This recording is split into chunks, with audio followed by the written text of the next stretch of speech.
A very good evening to everyone. I, Lungsa Dibot Chawang, would like to extend a warm welcome to all our distinguished guests, learned professors, scholars, and students to the first technical session of the third annual IIHSG International Conference 2023 on Security, India, and the World.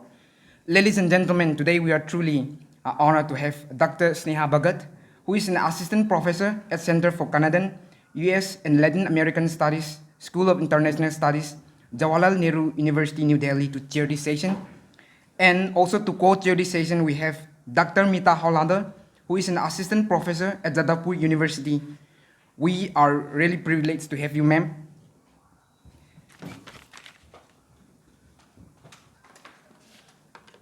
Now, without further ado, we will start with our presentation paper. And I would like to hand over this session to our chair. Ma'am, please. Good afternoon to all. Today we are here for the technical session 1, which is on the security, India and world. So to start with, we know security is security in the contemporary global landscape is a multifaceted and dynamic concept, transcending traditional boundaries and encompassing a spectrum of challenges that demand nuanced and adaptive responses. India, as a significant player in the international arena, finds itself at the intersection of diverse security dimensions, contributing to the shaping of the broader world order.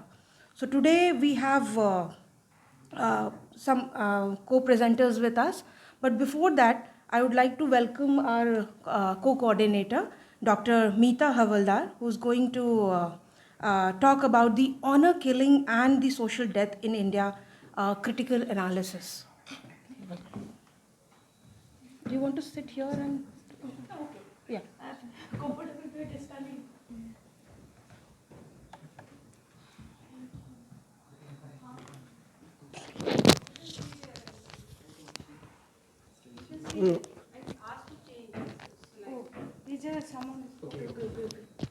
Ma'am, you're speaking from here.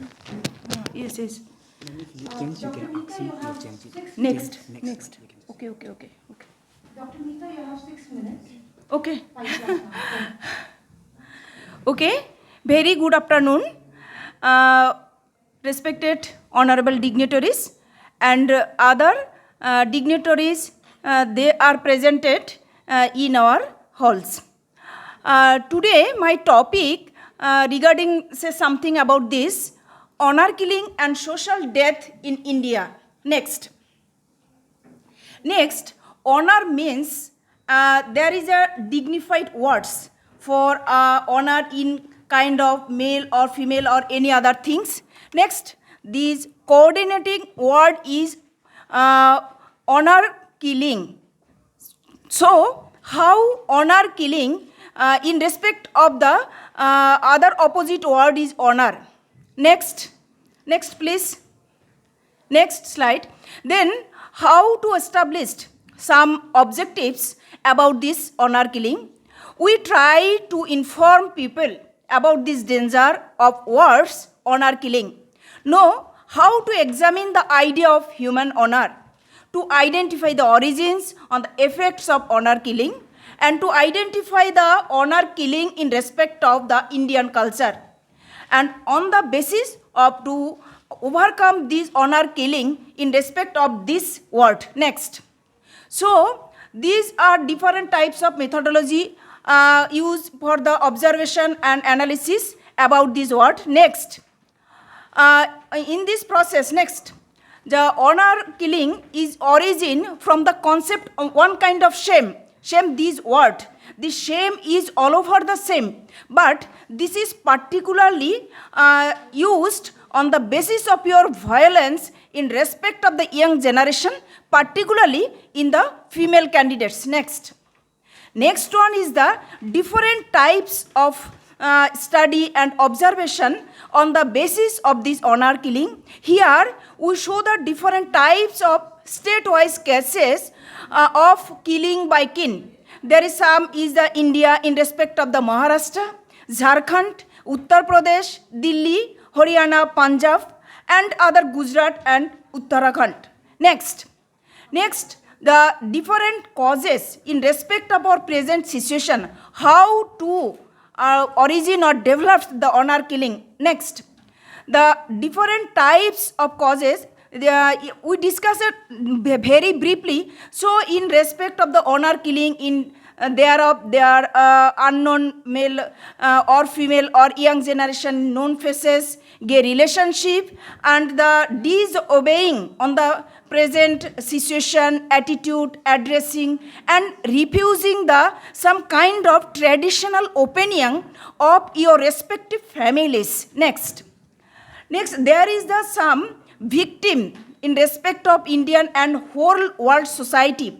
This victimized on the basis of your before relationship, on the basis of your before marriage, and on the basis of your after marriage of the young generation. Next, there is a different sources in respect of the percentage of honor killing in our world, in particularly in our India. There is one type of honor killing in respect of the roaming with the strangers. There is the arguing with the elders. Next, the rearranging of the unknown person or the no familiar person of our families. Marriage outside the family, marriage outside the caste, and the homosexual aspect, premarital sex, that is the different aspects of the honor killing in respect of your gender, and that is the present or modern issues for the globalization on the global system for the governance of our dignitary aspects of our society. Next one is the road mapping for in this purpose of the honor killing system. How to road mapping, how to develop in this type of honor killing system, and what is the impact of this type of honor killing system. There is a different aspects. So that in among them there is some kind of investment factors in respect of the dignitaries, on their reality concept, on the effect on the social aspects, and effect of honor killing in respect of the different way out from the very beginning of life, particularly from beginning the adolescence period, then the going on in respect of the before 25 years in different aspects of survey and any kind of working in respect of the global governance in respect honor killing system. Next one is there is the state with hides the rate of crime against the women. According to the survey, honor killing in up to the 2021, there is a different cases. The different cases of something developed the honor killing system, and these are the different Telangana, Rajasthan, Maharashtra, Odisha, Assam. There is a pictures by the surveying of data on the basis of your crime, on the basis of your Indian population. There is a different aspects. This is a very dangerous aspects, and to recover these aspects for a future generation or the modernity. So we have developed some kinds of modernity, but this is a backside of modern society. So it is a social death. In our progress on the diverse world is the social death. Next one is some on the number of homicides.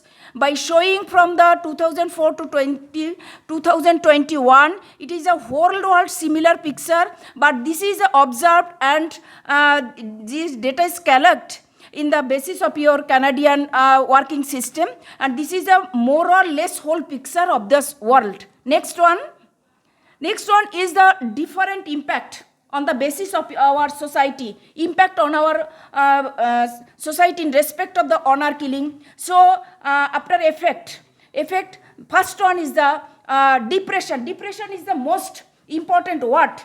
Not a female, also with the young generation, it is a human being problems on the basis of your honor. There is the most important, most identify on the basis of a female, but it is a more general word for the impact on our society is depression, nightmares, shock disorder.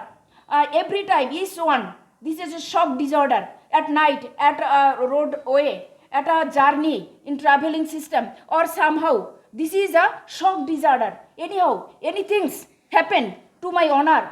This is a more problem in our society.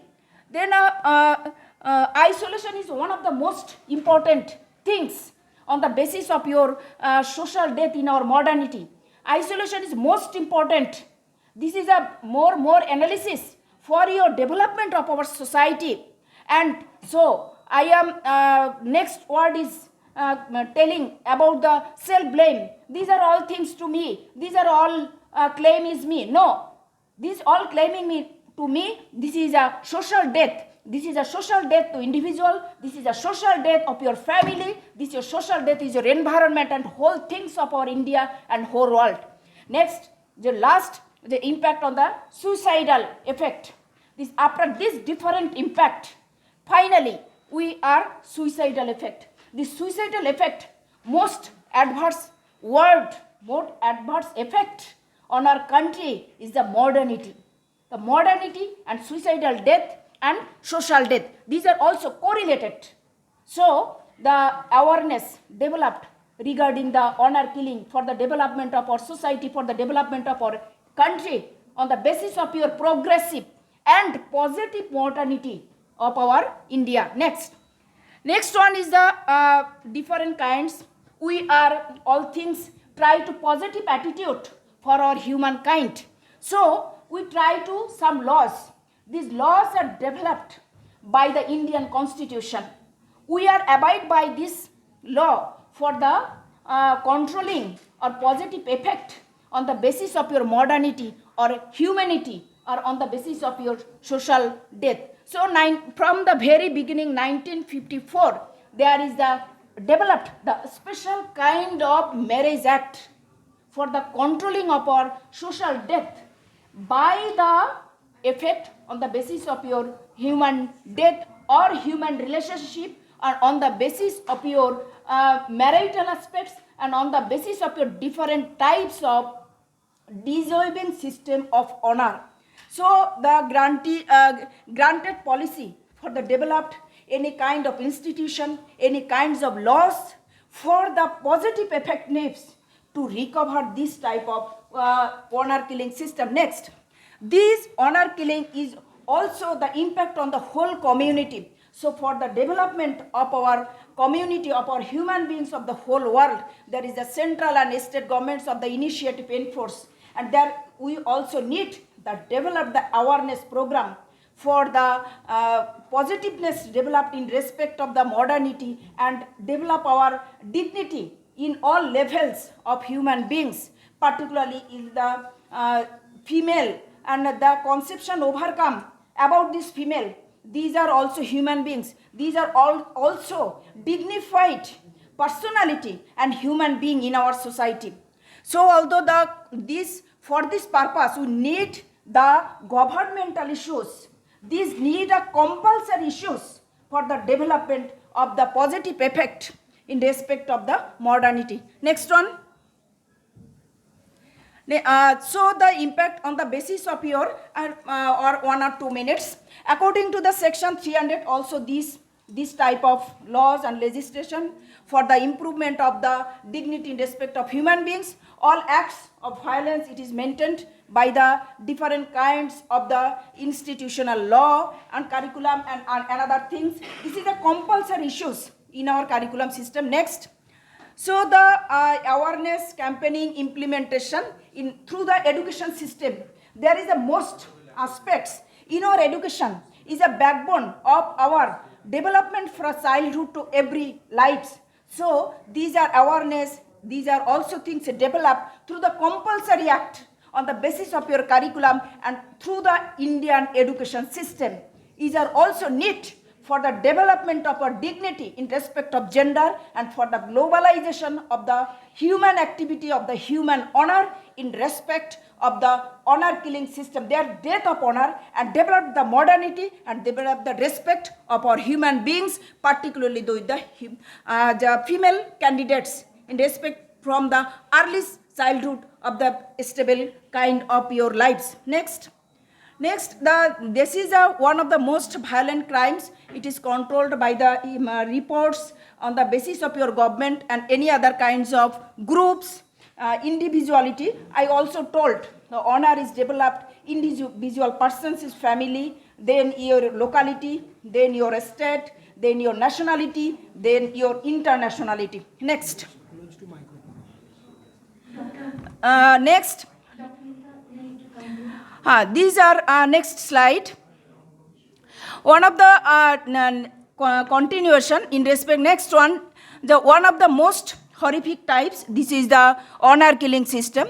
So in respect of the abolish the human criteria, we are developed the certain activity or example in respect of some kind of issues and being something of show the severity or punishment according to the lawful. Next. So we conclude another one is the different kinds of next. Some kind of fact on the basis of your authorities and constitutions and also developed with the committees. Next. And so the social informal control by becoming by the some kind of legislation and some kinds of development of human beings. So for the development of the honor killing system in respect of the human beings, we developed a systematic process and we are a regular and process on the basis of your nationality and international and globally. Next.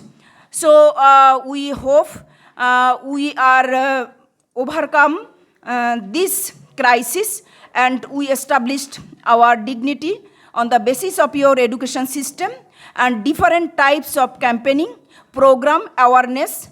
All over we mind it, all programs not only should perform, I hope any program we will achieve something in respect of some topic or conference and any kinds of issues. So when we remember or mind it or carry some important words, some important way outs in our mind, so this conference or this program is 100% successful and our effort is 100% successful. So all are very thank you for your giving time, sharing my opinion. So thank you so much.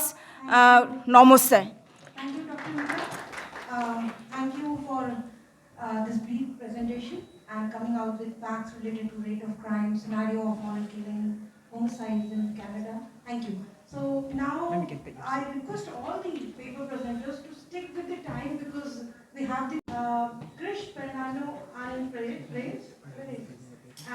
He's a research scholar at St. Joseph University, Bangalore, and the topic is energy security and interdependency between Russia and European Union. Good afternoon, everyone. So I will be talking today about the energy security and interdependency between Russia and European Union, right? So it is understood that energy is a central element in EU and Russia's relations, and consequently, energy has a political dimension nowadays. And wherein it is viewed as a leverage by the energy producing and exporting countries, and vulnerability by the dependent and importing countries. This content makes EU members vulnerable and prone to multiple challenges. On one hand, they have to abide by the common European policies, balancing nation, regional, and European interest. On the other hand, they have to find a solution to overcome the dependency on Russia as a single supplier. Now, almost all post-Soviet states and EU depend on Russia energy sector. Energy resources are key elements in Russia's foreign policy and ties with EU. Now, EU exports of gas and oil. However, Russia remains the world's largest producer and exporter of natural gas. Its economy largely depends on the energy exports, and Russia's economic growth continues to be driven by energy exports.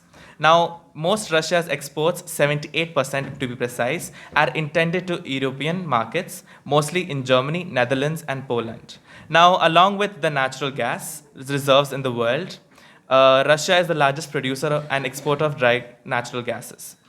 Now, if we go, the listed down problems of why EU is facing problems with Russia is probably the disintegration of Soviet Union, the international isolation of Russia, the survival of NATO organization, and an energy security issue. Now, when we talk about EU, it only produces quarter of the half gas it consumes, and it imports all from Russia. Norway, Algeria, Libya, Nigeria, and Central Asia, Poland, Estonia, and all these depend 100% on Russia. Now, we all understand that in 1991, after the Soviet disintegration, the Russia's energy sector was completely destroyed. But under the leadership of Putin, the energy sector has become stabilized and it's regaining its dominance in the society. Now, Russia is using its energy exports in post-Soviet states, firstly as a foreign policy instrument, and secondly as a revenue generation. Putin's energy contribution to Russia's stability to expand influence in EU and members. Now we look into the energy distribution of Russia. Now, Russia has successfully used the energy blockade policy against EU members quite many times, be it January 2006 and in 2008 and recently in the Russia-Ukraine war. Now, since Russia's assault in Ukraine-Russia crisis, Russia has unilaterally tried to change the power structure in Eurasia. Now, Russia is caught in an onslaught sanctions by the West, response to the invasion of Ukraine, but at the same time, countries like US, UK, Australia, Japan, and EU has imposed aggressive sanctions towards Russia. Now EU is placed in a very hard and rock place, because their energy reliance on Russia and the principal support to Ukraine. So they have a very hard choice. Now, European countries have a heavy reliance on Russia's energy, and that made it to weaken the sanctions of Russia. Now, in average, EU imports about 2.3 million barrels of Russian oil indirectly, which is funding the invasion of Ukraine. Now we talk about the Nord Stream pipeline. So Vladimir Putin's closest ally in EU is Hungary, which is blocking the embargo on Ukraine imports. And Hungary Prime Minister said that as long as the embargo does not threaten Hungary's energy security, he would not block the EU sanctions on Russia. Now, when we understand... Okay, sure, I'll conclude. So now we need to understand that EU and the relationship within the EU itself is that EU should start diversifying its energy relationship with Russia and go to other countries in the Middle East. And now the regional cooperation and energy infrastructure development will make more outburst energy security and ensure energy independency in EU states. And to reduce energy dependency, EU should diversify its energy options. Thank you. Will be going to present on the topic security, identity, and global governance, India and the world. So you have 5 minutes. Thank you. Thank you. A very good afternoon, ladies and gentlemen. My special thanks to Dr. Nandini Bashisht and the organizing team of the 3rd Annual IIHSG International Conference 2023 for giving me an opportunity to speak in this August forum. Because of time constraints, I shall restrict myself to a two-front war which is to be waged on India. On 8 July 2013, in Win Vi Pu, which is a Chinese government newspaper published from Hong Kong, was an article published whose title was 6 Wars That China Will Fight in the Next 50 Years. Among these 6 wars, the first war is that China and US will fight over Taiwan. On 3rd of February this year, the director of CIA, William Burns, said in a statement that in 2027, China and America will go to war over Taiwan. The third among these 6 wars is what concerns you and me, and that is a two-front war which Pakistan and China will wage on India. In 2035, Pakistan will attack India for Jammu and Kashmir. At the same time, China will attack India for Arunachal Pradesh. And when I say this, I'll tell you the timelines which clearly prove that 2035 is the time when a two-front war will be waged on India. Coming backwards, in 2032, China has planned the complete development of the Xinjiang and the Tibet provinces, which border India and which will take part in any confrontation with India. In 2030, China has planned to construct 3 aircraft carriers, 21 nuclear submarines, and 200 warships, the work for which is going on in the Chinese naval dockyards day and night. Coming back little earlier, 2027, is when China has decided to fully modernize its army, navy, and the air force, which are jointly called as the PLA. On 20th of March this year, China constructed the Cox's Bazar submarine base in Bangladesh. Thus, what we had been hearing since decades, that China is planning to encircle India through the sea route, the planning of China is complete because now it has full control over Gwadar in Pakistan, Hambantota Tota in Sri Lanka, and now Cox's Bazar in Bangladesh. In 2021, the Pakistani army officers started getting posted to the Western Theatre Command of the Chinese army. Having served in the army, I can tell you that army soldiers go for training with foreign armies, they go for courses of instruction, but never is a foreign officer posted in the headquarters of any other foreign army. In 2021 itself, there was a direct optical fiber line laid between the Chinese Military Commission and the general headquarters of the Pakistan Army in Rawalpindi for non-stop, uninterrupted communications. These timelines clearly prove that Pakistan and China are planning for this two-front war. On 9th of August this year, the previous Chief of Army Staff, General M.M. Naravne, in an article in The Print said that if a two-front war is waged on India, it can have serious consequences. I would also like to bring to your attention that in 2014, the PLA published its military doctrine which said that China is fully capable of fighting any country in any part of the world in all the 6 domains. And the 6 domains are land, sea, air, cyber, electromagnetic, and space. A small example of the Chinese dominance in cyber, electromagnetic, and space. On 7th October this year, when Hamas attacked Israel, for 20 minutes from 6:30 a.m. till 6:50 a.m., the entire electromagnetic spectrum of the Israeli Defense Forces was jammed. The IDF did not know for 20 minutes that over 1,000 Hamas terrorists have entered up to 15 miles inside Israel and they are doing the bloodbath. And this Hamas did not do it alone. It had the full backing of China. So this is a small trailer of the expertise China has in these special domains. China started getting aggressive towards India from 2007 onwards, when it became the world's 3rd biggest economy. That's the time it realized now it has the money power, it can carry out its long-term strategic aims too. Next, in 2008, it stopped issuing visa to the residents of Jammu and Kashmir and Arunachal Pradesh. It only issued visas on a stapled paper. When India realized that now China means business, in 2010, the Indian Army proposed to raise a mountain corps to tackle China.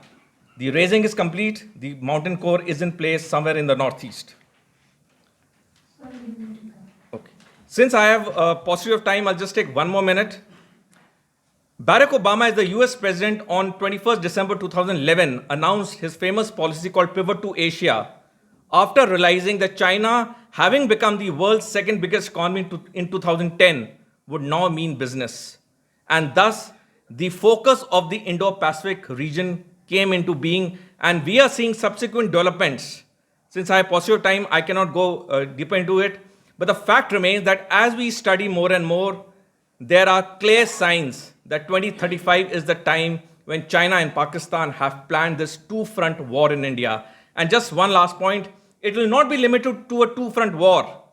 It will be a 2.5-front war because we also have to include the internal terrorism. So the internal terrorism will create more havoc than these two countries because internal terrorism will break our lines of communication, will block our roads, and our supplies and reinforcement will get affected. And just finally, I would like to say, what can we do as a common Indian citizen in this two-front war design which Pakistan and China have planned? One is we need to get out of the economic web of China. We have to stop buying Chinese products. It is ironical that the world knows that China is the homebed of COVID. Galwan happened, but still year on year, our trade with China is increasing. So it is up to you and me to stop buying anything Chinese. The second is that we have to have such forums, such meetings to educate everyone, because with knowledge will bring power, with power will bring a change in mentality. And this change of mentality is important if we have to fight a powerful enemy called China. Thank you so much. Jai Hind. Thank you, sir, for inviting.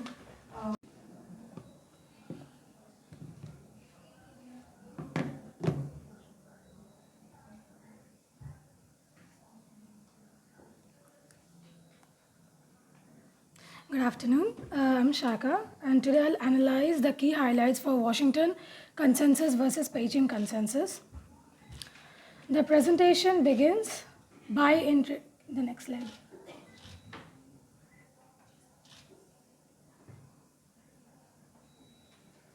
So this is the agenda for today's presentation for mine. The presentation, I'm beginning by introducing the two models in the first slide. It outlines the core principles of privatization and deregulation emphasized in the 1980s Washington Consensus.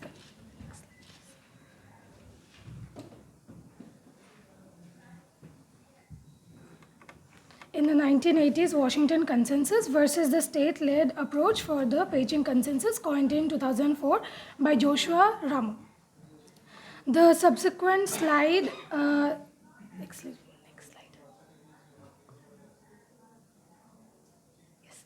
The subsequent slide will be delving into further details for the evolution of the approaches for Beijing Consensus. It charts the World Bank's shift from large project to policy reforms and incorporation of poverty alleviation for China. It analyzes the transition. For China, as we can see, it analyzes the transition from the relatively liberal in 1980s to the more interventionist state-centric policies of the 1990s, aligned with the emergent Beijing Consensus, which was coined in 2004 by Ramo. We can see that Beijing Consensus, an alternative development model, was proposed by China and it was like taken up by the developing countries very acceptingly. Okay, so while I was examining the economic impact, this highlights the points about the private sector and income growth under the initial reforms in China, as well as the sustained rapid expansion fueled by the Beijing Consensus that reduced poverty drastically. It was following the World Bank's policy of looking into poverty into more detail in the later part for the post-Washington Consensus. Okay, so I'd like to elaborate more on Beijing Consensus, as many of you might not know. So basically this paper or the presentation delves into universalist versus the experimental views between these models, and the references that oversight that some Beijing Consensus measures like the rural income constraints ironically drove heavier reliance on state-directed investment. The growing significance of Beijing Consensus as a viable development alternative being adopted in the various developing countries can be seen in my slide. And I'd like to give some more examples. Through initiatives like the Belt and Road Initiative, China has intentionally promoted the Beijing Consensus as a demonstration of its ascendance on the global stage. Many developing nations, as I aforementioned, see in it an attractive counterweight to the policy conditionalities associated with the Western institutions. And by emphasizing on the state-led growth, strategic industrial planning, and win-win cooperation over nations' sovereignty and choices, the Beijing model resonates with these countries. So my presentation is shouting to analyze these points that I mentioned. However, my objective over here is not to present the Beijing Consensus as a replacement for the Washington Consensus, but rather as an additional viable option alongside with it. Both provide valuable reference points for the nation depending on their priorities and contexts. And I believe that for the ongoing debates around the global economic governance, we can see new rising powers promoting different models, old rigid categorizations of development paradigms, which will likely give way to hybrid forums that would accommodate a diversity of approaches, which will both include the Washington Consensus as well as the Beijing Consensus. Yes. As you can see, the clash of ideologies for Washington Consensus and Beijing Consensus, I've cited it out. Different economic models, differing policy prescriptions, contrasting views on the role of the state.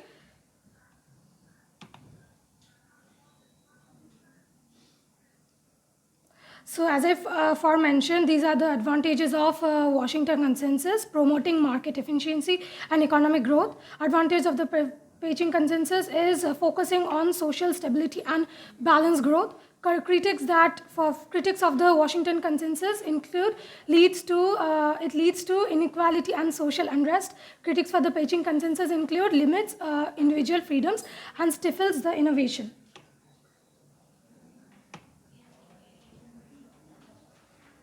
I'll be concluding this slide with a timeline. So global influence of the Washington Consensus, as I aforementioned, in 1980s and 1990s, which were previously taken by many developing countries. The rise of Beijing Consensus later on in the stage, during 1990s, after rejecting the Washington Consensus and taking on their own consensus, an impact on global economic governance. So we should be embracing diversity. Overall, through this analysis, I aim to offer to the audience now new perspectives on the interplay between development theory and its real-world impacts given changing geopolitical realities, and I also hope presenting balanced discussions for both the models. Strengths and weaknesses could cultivate nuanced critical thinking on these important topics. Thank you, Sangha. Thank you. Thank you for giving the comparative analysis between Beijing Consensus and Washington Consensus. Now we have Ms. Nazia Khan, Research Officer, Indian Institute of Management, Kashipur, and she's going to present on India's National Refugee Law, security implications and global governance. Good afternoon, everyone. Sorry for the delay. So I'm presenting on India's National Refugee Law, Security Implications and Global Governance. In my paper, I am looking at I'm looking at the refugee law which India follows, which is very on an ad hoc basis. So what it is leading to, like the non-uniformity in the policy and the disparity between the center and the state and the civil societies, what it is resulting into. So I'll start with who basically is a refugee, and the best example to give in is through Israeli-Gaza conflict, which is currently taking place, and the Palestinians are being displaced and refugees are being formed. And if you look at the historical perspective, how refugees were formed, the best example is Jews themselves, who were displaced from Germany, and they had to settle in Palestine. So history has shown how from time to time the people have to leave their country in order to find a new place to survive.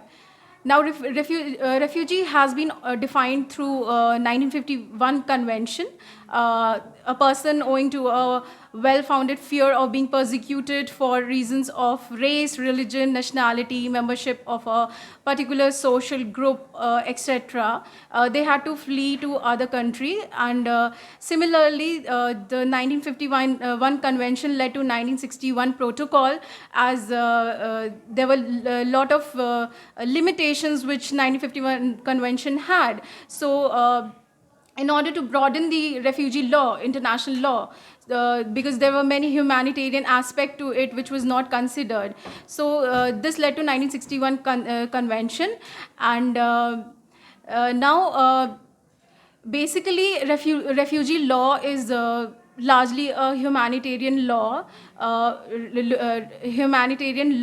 However, if we see the Indian government, we are not bounded by 1951 convention, neither we are bounded by 1961 protocol. And this is,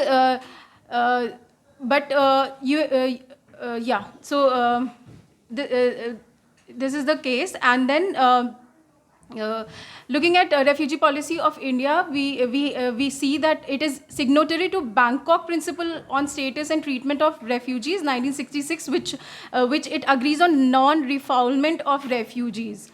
Okay, and India continues to uphold UNHCR's mandate for citizens, and it is always ready to help UN whenever there is issues related to refugee. But looking at our own history on refugees, the first example we get of Tibetan refugees, who are the most cited, and we have given them the space to be a government in exile, and the government has also contributed and supported them in propagating their culture and everything. However, when we look at the Sri Lankan refugees, like till 1980s, they were the relation was not that bad with Sri Lankan refugees, but post that, the Sri Lankan refugees have also faced lot of problems, and they have restrictions in their camps and IDPs. Most prominent refugee camps can be found in Tamil Nadu.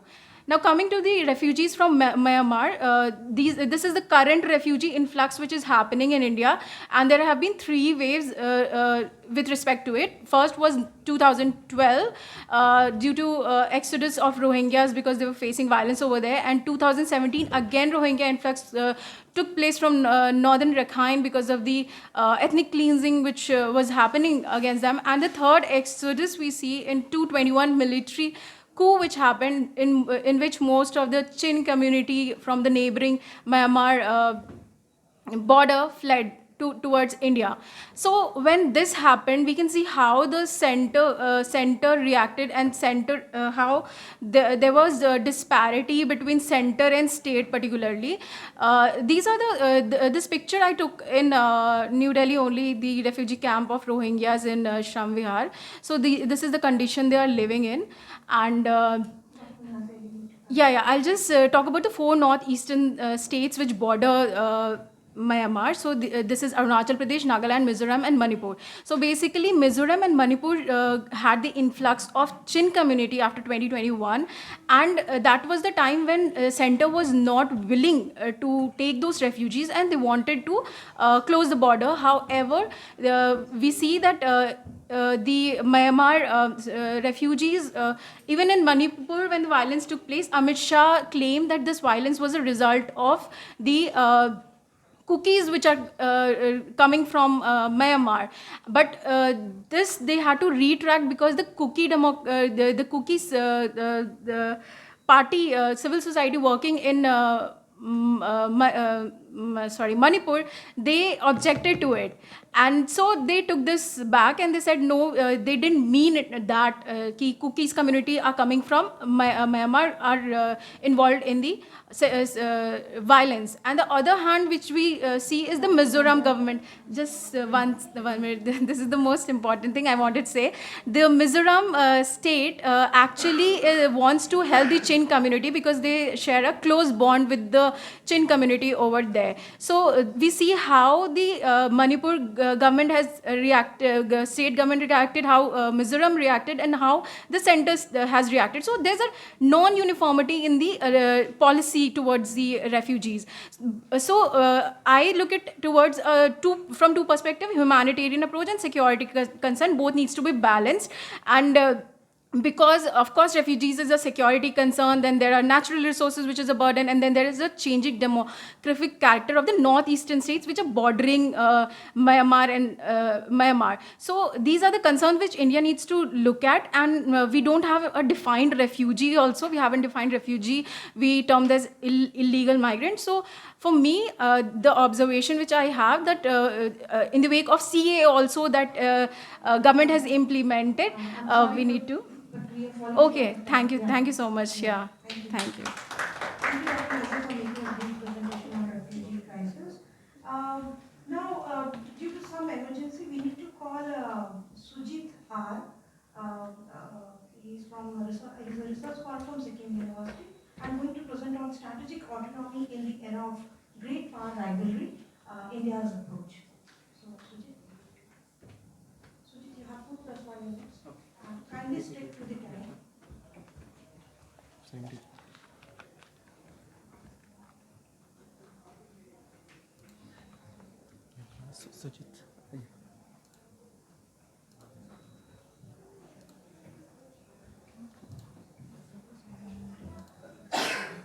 This one. Yes. We need to get the honor in that kind. And some of these we are talking about the greater engagement and dialogue. So there are, in the post-Second World War period, there is a issue between, we can see the Cold War time. There is a world has divided on the basis of 2 blocks, the Western bloc and Eastern bloc, and there is issues which was, there are difference of wars which was happening in the Cold War period. Not even direct war between USSR and US at that time, but there are hundreds of wars happened that time. In the Vietnam War, Korean War, we can see so many things. So we need to look on a greater engagement on that thing. And Samriddhi we are talking about shared prosperity. We are not only looking about our own interest. We have national interest, but we are looking on an enlightened national interest. We are looking on our interest, same time we are looking on the interest of others also. Oh my God, so time is... So I will try to conclude my PPT, my presentation very fast. So these are the 5 important principles. So along with that strategic autonomy, we are trying to make balance between both the West and East. Not like a balance, we are putting our own position, but we are trying to make engagement with both West and East through the blocks like Code, BRICS, SCO, Shanghai Corporation. There are different blocks. We are trying to deal with both West and East. And if you look at the India's position in the Ukraine crisis also, we can see that. So that is one of the important aspects of strategic autonomy, and the different foreign policy aspect of neighborhood first policy and Act-East policy, India's engagement in multilateral forums. All these things we can see the different dimensions of strategic autonomy. So if you look at the future aspect, as we know, we are trying to become a developed country by 2047, and also we are trying to become a Vishwaguru. We are the since the ancient time we have the production of knowledge. So we need to become like that. So as a citizen, we have the responsibility, not only for the government, we have the responsibility for that. So because of the time restraint, I am just trying to conclude my presentation. Thank you very much. Thank you, Sujit. Thank you. Department of History, Faculty of Social Sciences, Banaras University, Uttar Pradesh, who is going to present on navigating China's new security paradigm, exploring BRI, Made in India 2025, and the question of hegemony. Rishabh, you have 4 + 1 minute.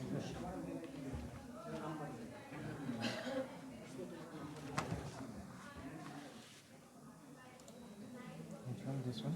No.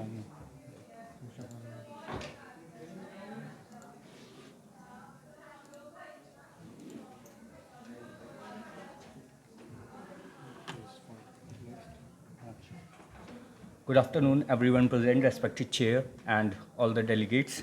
So I am going to present on navigating China's new security paradigm with a particular focus on BRI, Made in China 2025, and the inherent question of hegemony. So as we all know that national security walks in hand with the identity of the nation. But in the peculiar case of China, the identity is yet to be determined by the scholars. And they have been tasked with this, they are trying to do this tedious task And there are lots of scholars like who have defined this like national identity. What is a national identity? As particularly, I am taking a definition that has been stated by E.J. Hobsbawm, in which he states that national identity and various facets of it is not a primary and it is not an unchanging social entity. It therefore belongs to a particular period and it further relates to a certain kind of definition to modern nation states. Thus, he finds that it is pointless to discuss nation and its identity except insofar both relate to it. So, how historically China has developed its identity? So, we can see that historically China was following this sense of a middle kingdom, and they were following this isolationist policy, and it was shaken once foreigners came into China and they forced it to open its doors, and since then it became a century of humiliation for them, and which changed with the coming of PRC and the rise of Mao Zedong, who reinstilled that great power identity amongst the Chinese and started again a path in which they desired to reclaim that position which they held before that century of humiliation. So what policy they followed, the idea of Mao to reach up to that level was to keep a low profile and wait for the right opportunity to strike, so that they can easily achieve those targets.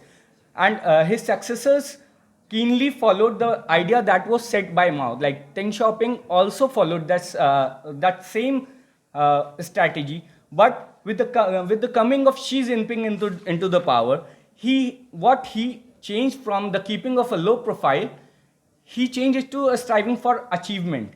He in the very modest of ways, the earlier Chinese policies were not very hegemonic in nature. But what she did is he went through with the aggressive policies, aggressive foreign policy, aggressive militarization, which and marked an end to the era of pragmatism and non-ideological governance. What we mean by non-ideological governance is that he strictly stuck to the all the ideologies that were set in the Marxist and Leninist principles, and which were inscribed in the Constitution of China, and he strictly adhered by the policies that were set by Mao. What he did was he launched few of his historic missions in his we can term it a historic speech of 2014 and 2017, when he launched policies like Made in China 2025. He proposed a BRI initiative, which we also known as OBOR, One Belt, One Road, which is also seen as a new Silk Road in this era, in which he attempts to reconnect with all the nations which were in ancient times connected with China through its trading routes. But what Made in China 2025 tells is, through Made in China 2025, he attempts to control all the facets that are listed here. He wants to control the resources. He is planning on economic expansion into all the third world and the global south. He is planning to connect North America, South America, which were earlier not so included in the mainstream of the foreign policies of, especially with the Southeast Asian and East Asian countries. He has increased his indulgence with the Middle East as well. Through we know that earlier last year he invited Iran in the Xi'an conference, in which he kind of okay, ma'am. Thing is this, I come from BHU, Guru Sishya Parampara. I wanted him to give more and more time. What is historically important for this distinguished audience is to understand, here are civilization state From Westphalian tradition, they are a nation state. The case of Chongguo, Chong means middle, Guo means country. So when we see Pax Britannica, from Cold War perspective, USA and USSR. From post-Cold War perspective, multipolar world. This is a very fascinating as well as what Indian Army representative, respectable sir, emphasized. So for global historians as well as security analysts, and given the new paradigm that this young man very aptly suggested, we have to live in a very, very uncertain world. I congratulate Madam Vasista and you that you have analyzed in a very fascinating way. What sort of identity is going to be? Whether it is national identity, regional identities or sub-regional. And then aspect of security. I mean, it's so threatening. In the presence of United Nations, all the dream of collective security has, gone astray. So we live in a very, very turbulent world. So deliberations like this will give a long way in imparting various social humanities historians' domain. So this was our humble attempt. Thank you so much. Thank you, sir. Thank you.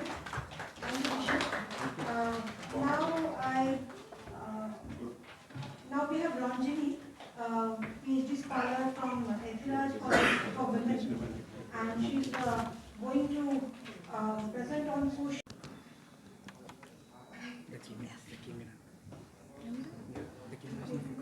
Yeah, it's focused. Shall I start? Check. Good afternoon to one and all present here. I'm Ranjini Gandhi Paramalam, Department of English from IIHSG College. I would like to present my paper titled Social Consternation and Security Crisis of Indigenous Communities Through Governance and Criminalizing Law in reference to the two selected works of Indu Menon's The Creature and Arundhati Roy's The Broken Republic. Okay. Am I audible now?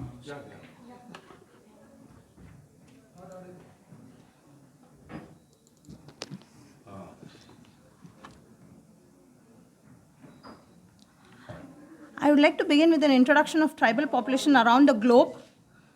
It's still not audible?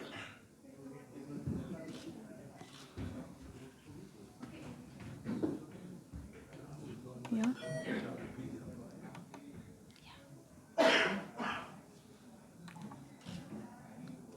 Check.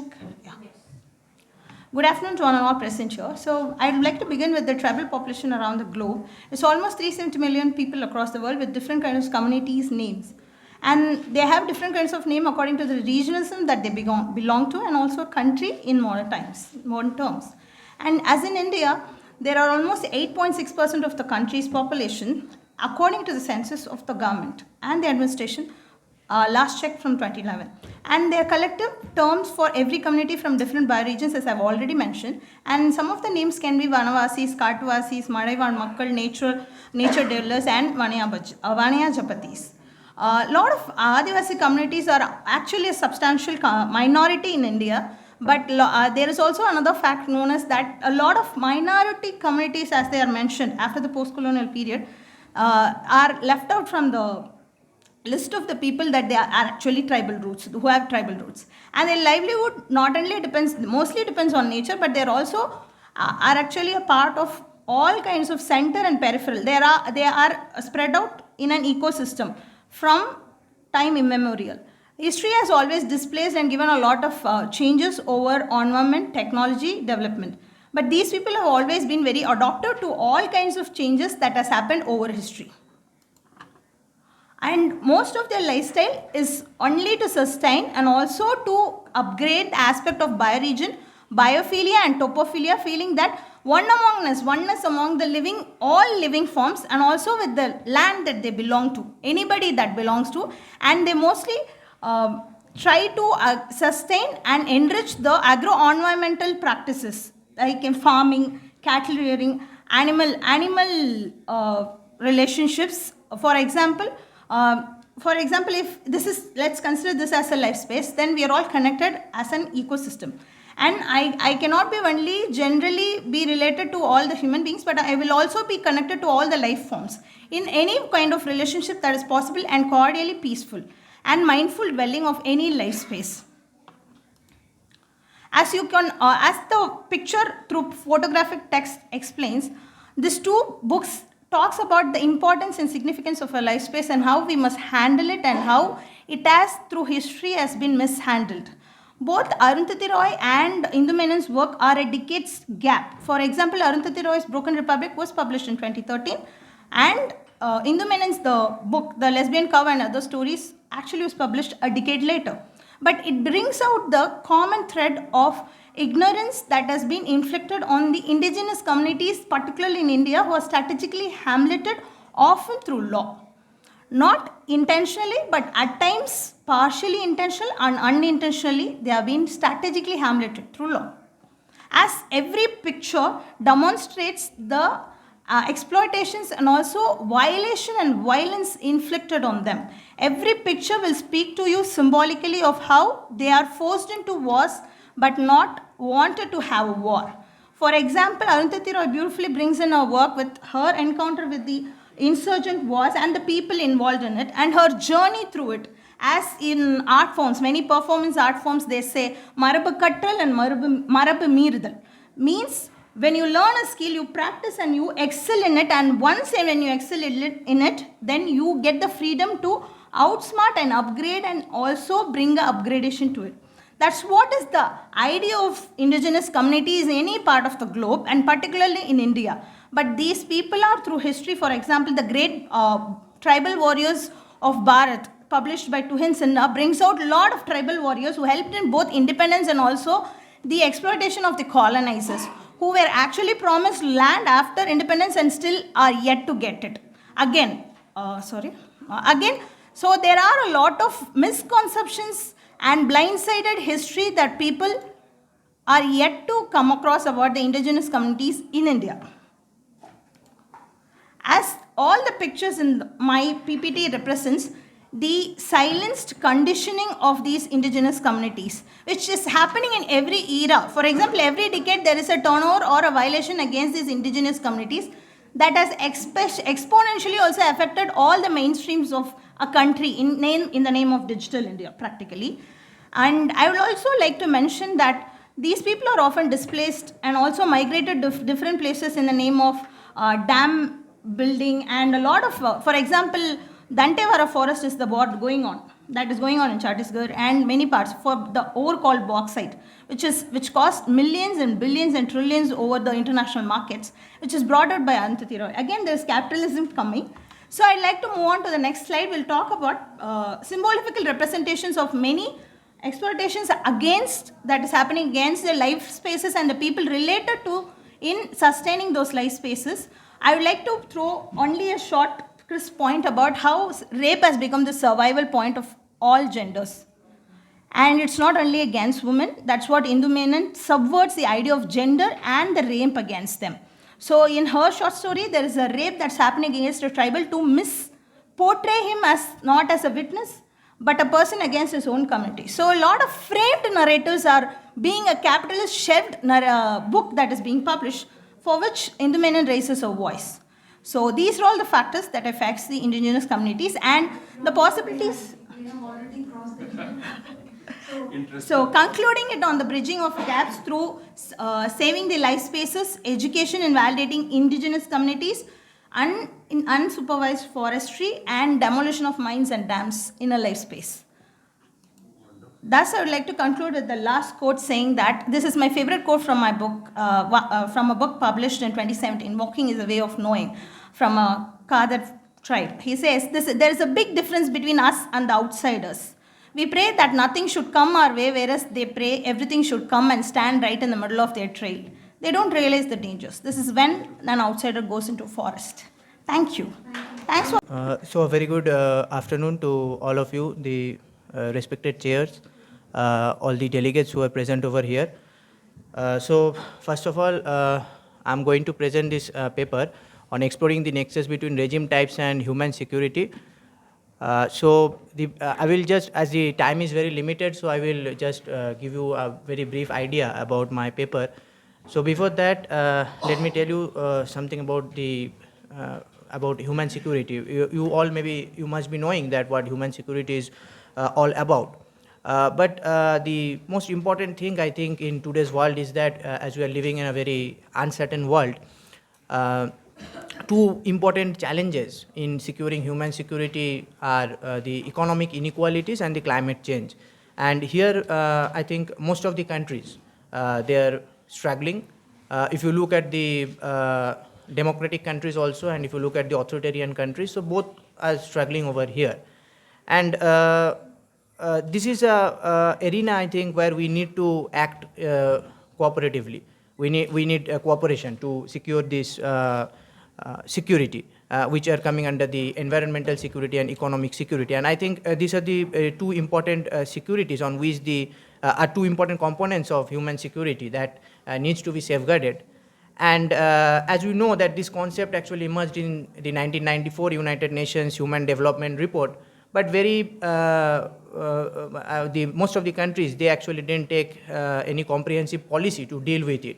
And here it is to be noted that, when we are trying to safeguard the human security, we need to frame a comprehensive strategy. It's not like that we cannot think of these components individually. Like, we cannot think of only protecting the economic security or the food security.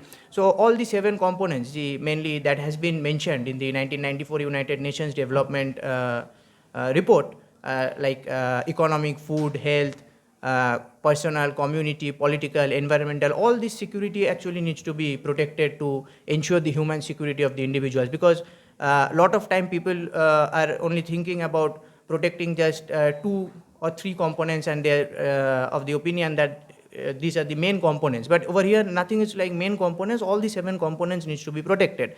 So now let me move on to the next part, that is the main arguments that I have done that are there in my paper. So first, as you can see that the impact of the political system, on human security cannot be ignored.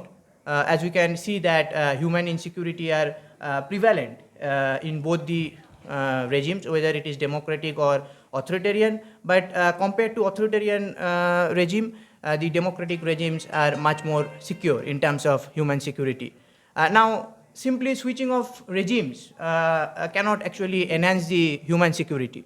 Even if we see that even if all the countries of the world become democratic, the problems of human security cannot be resolved, because as I have just mentioned, economic inequalities, climate change, these problems are very much prevalent in democratic countries also. And these challenges of human security are actually very complex, and it requires a change in the approach of development also to deal with these challenges. Next, what I've argued is that sustainable development is actually the key to the door of human security. So if we need to protect human security, we need to ignore any kind of developmental approach that actually ignores the security of the individuals. And from the morning, we were hearing different speakers, and they were all of them were telling that we need to focus on the human-centric development or human-centric security. And the states, irrespective of their political system, they must actually focus on the sustainable development to resolve the issues related to human security. And I'm of the opinion that actually these sustainable developments can be better realized in a functional democracy. And as we can see, the authoritarian regimes, they have ignored this model of development, sustainable development model. And as a result of that, they have endangered the human security of the global population. And here it is also to be noted that, when we are talking about the human security in an authoritarian regime, now that the level of human security also varies within an authoritarian regime. For example, if you look at the human security in China, and if you compare that with the human security of a country like, Afghanistan or any authoritarian countries like that, you will find that the level of human security is different in both the countries. So it can vary within the same regime also. It can vary within a democratic. Suppose if you compare the human security in a democratic country like India with that of a democratic country like suppose Bangladesh, so you will find that it is the level of human security is actually varying. So this is my last slide. Here I have put certain recommendations actually how to deal with this crisis. Now we need less government and more governance to ensure human security. And the world actually needs to act together, irrespective of the political differences that are there. And at the national level, we must give priority to ensure that our youths are getting the quality education. They should not be deprived of the quality education. And besides, job opportunities also needs to be created for the youths to ensure the human security. So these are some of the recommendations, and at the end, achieving sustainable development goals can only help to overcome the human security. I have argued that. So with this, I will end. Thank you once again.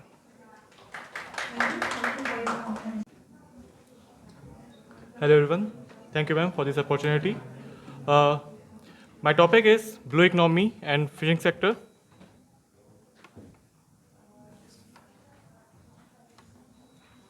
Yeah, hello.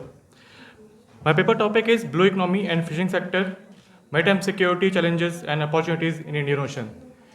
Maritime security is one of the major challenging option or major challenging issue in national security issues.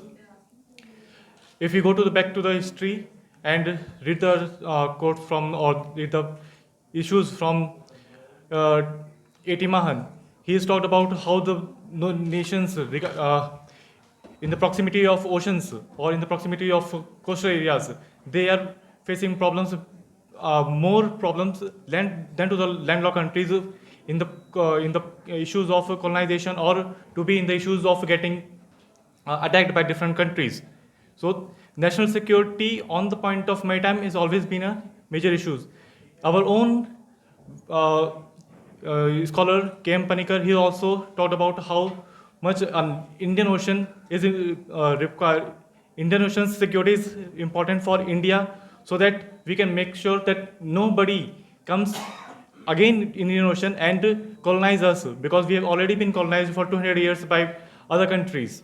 So we have to make sure that in Indian Oceans, it is India who is having the bigger power, because India is one of the largest littoral countries in Indian Ocean, and all other countries are the smallest one.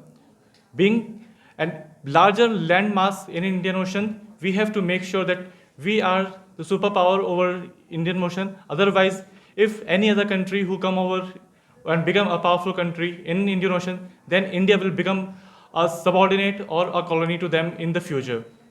So with that, I will like to talk about that maritime security is not something which we can like directly define that this is only the maritime security, because the aspects keep on changing. And out of all those aspects, my aspects is the current which every country and especially India is looking forward is the blue economy, and in that also the most required is the fishing sector.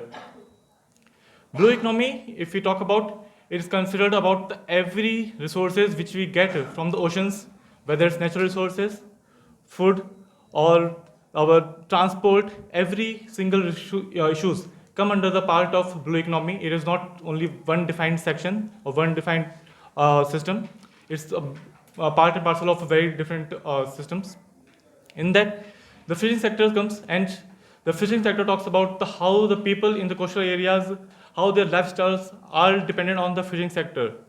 But now the countries are not living in the old 100 years or 200 years back time, where the technologies were not so much developed or the ships were not so big. Now the environment, technology, everything has changed. The lifestyle of people has changed.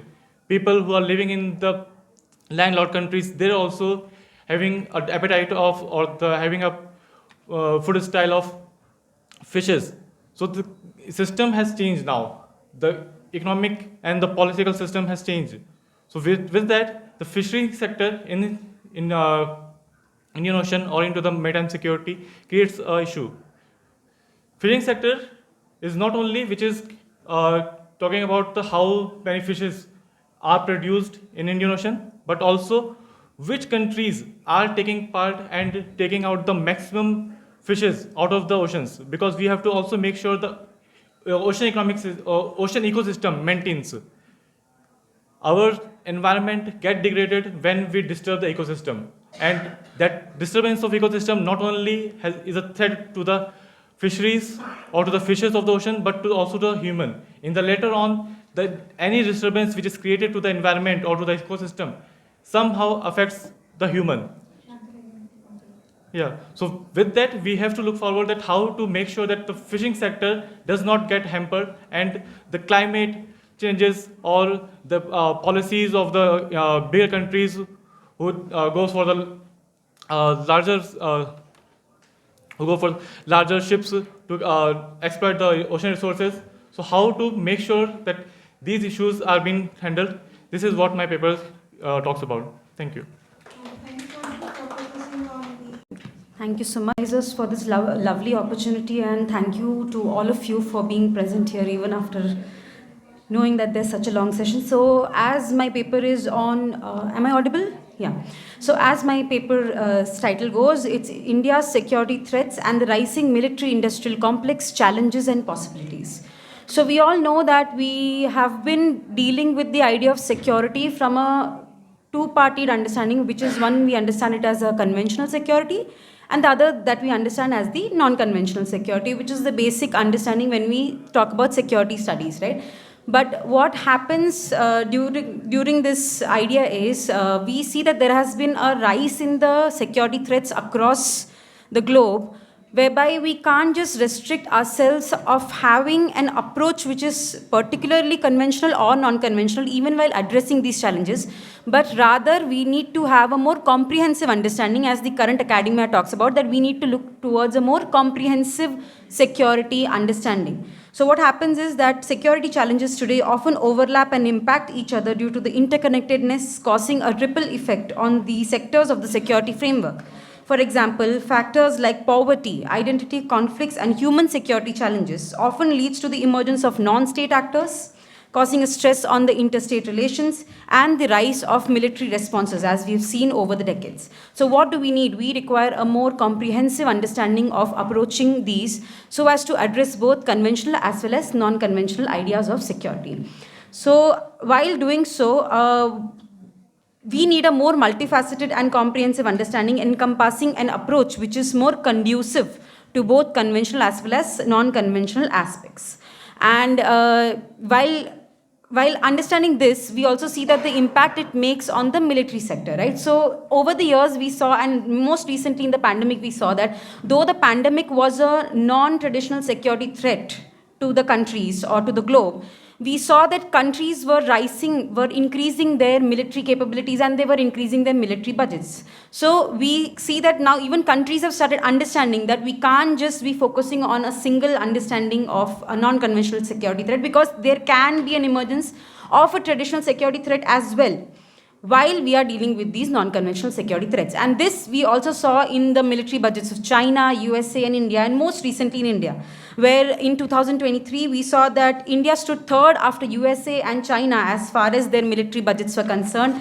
And we also saw that as per the CIPRI reports, we mostly increased our budgets from 2021 to 2022 by almost 6%, which was like a very huge hike.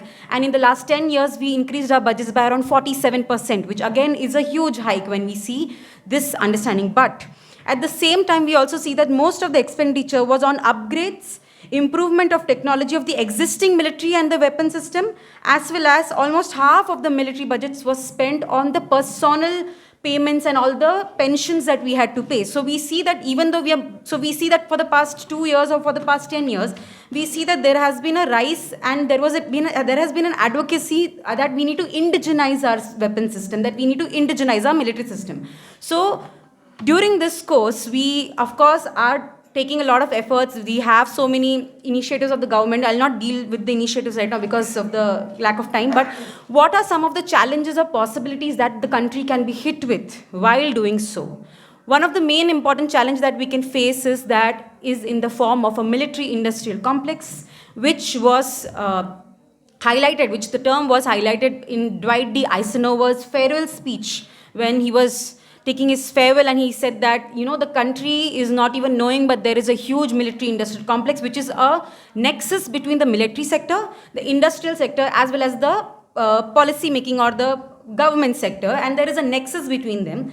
And this nexus can, of course, because it's a complex, it's not something which is absolutely negative in nature, but at that time it was understood from a very negative perspective, because this nexus could actually be a threat on the human security. 1 minute. Yeah.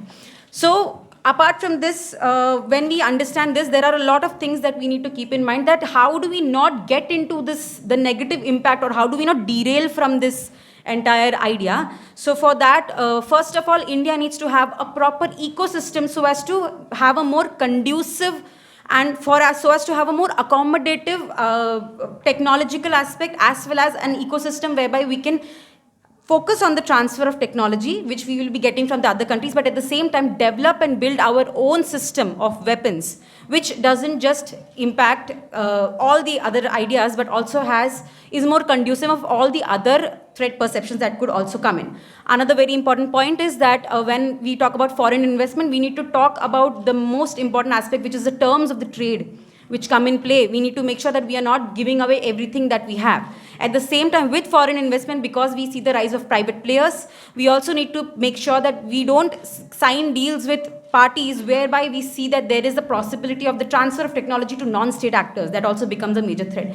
Another very important point with which I would like to conclude is one of the main check that needs to be kept in mind is the role that the media plays in increasing the threat perception among the people, because one of the main reasons why we see a rise in the military budgets, or we get scared, is because of the threat perception, the securitization of a particular situation that takes place, and that actually encourages a country to increase its military budgets, which is fine, but it just needs to happen in a proper manner. Yeah. So thank you so much for the opportunity. I hope I was in time.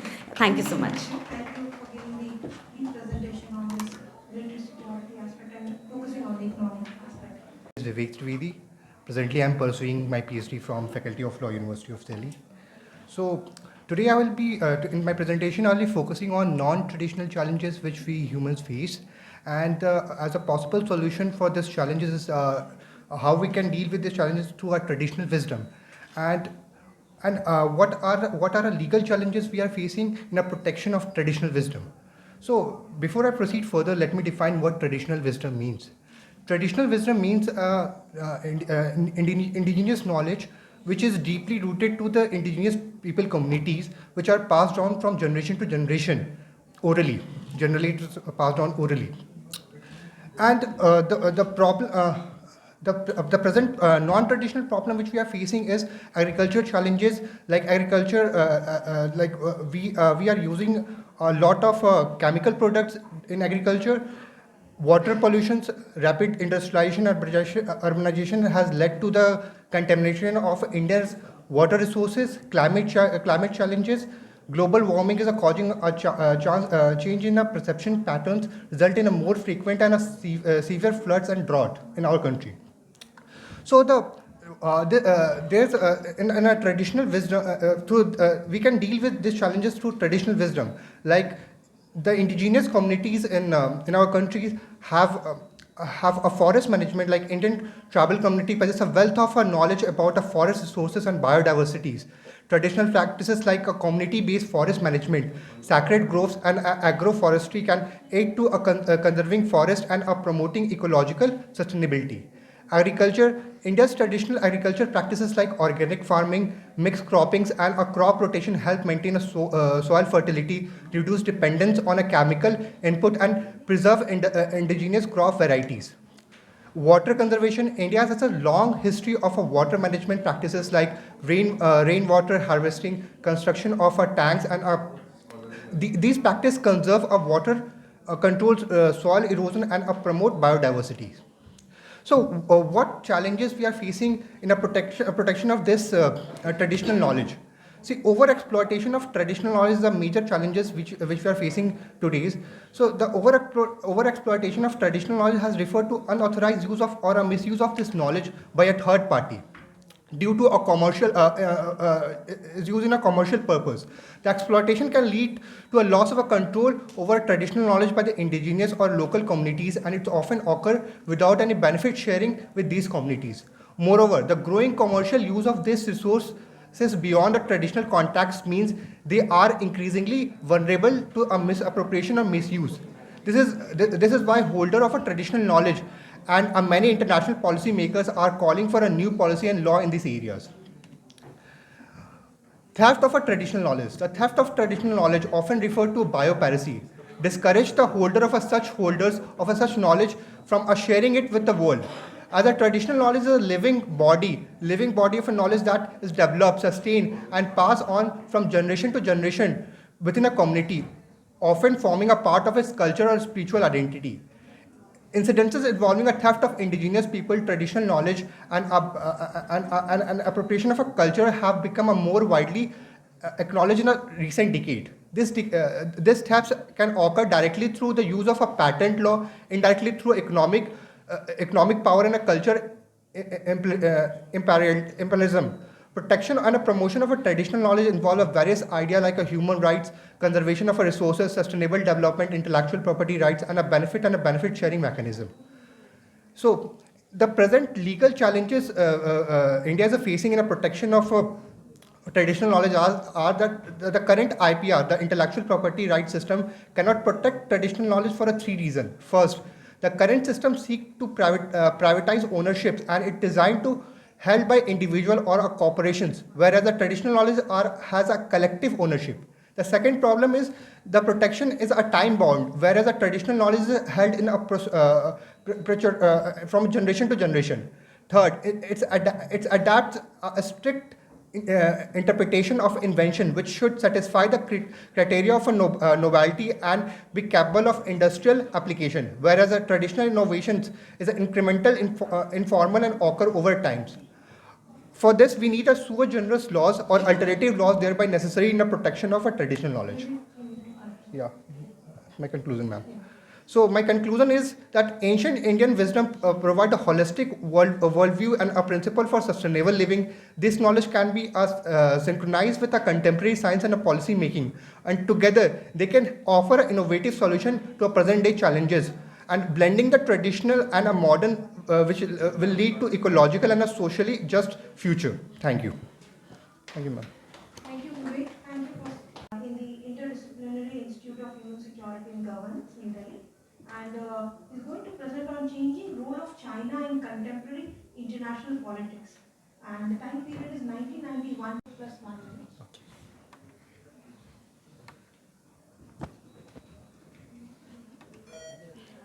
Thank you, ma'am. Thank you, all the delegates, all the researchers who have attended this conference. I'm very glad to present you all that I'm offered this position to present my paper on my research. So, ladies and gentlemen, I stand before you today to present the culmination of extensive research conducted by me, a research intern at Interdisciplinary Institute of Human Security and Governance. In this paper titled Changing Role of China in Contemporary International Politics, 1991 to 2022. So the thesis statement that I chose was China's trajectory positions it as a potential superpower, backed by being the world's second largest economy and exerting growing influence in global politics. This paper seeks to delve into the reasons behind China's potential superpower status and its potential impact on international community. So I've analyzed China's 3-decade-long development. This paper scrutinizes its policies, political structure, economy, trade, and global relations, focusing on the period from the end of the Cold War to the present. It offers insights into China's transformation from a republic to communist state and its subsequent economic prowess. I've started with background of China. I've discussed it in the paper in detail. Due to lack of time, I won't be going into deep about it. Then I've also looked into the economy of China, how it's been growing. the growth, I've highlighted the growth driven by significant exports, domestic consumption, and strategic government policies, industrial upgrading, innovation, entrepreneurship, social welfare, and environmental protection that are key facets of China's economic strategy. And I've also discussed a few global relations of China, which is engaged with 178 countries all around the world.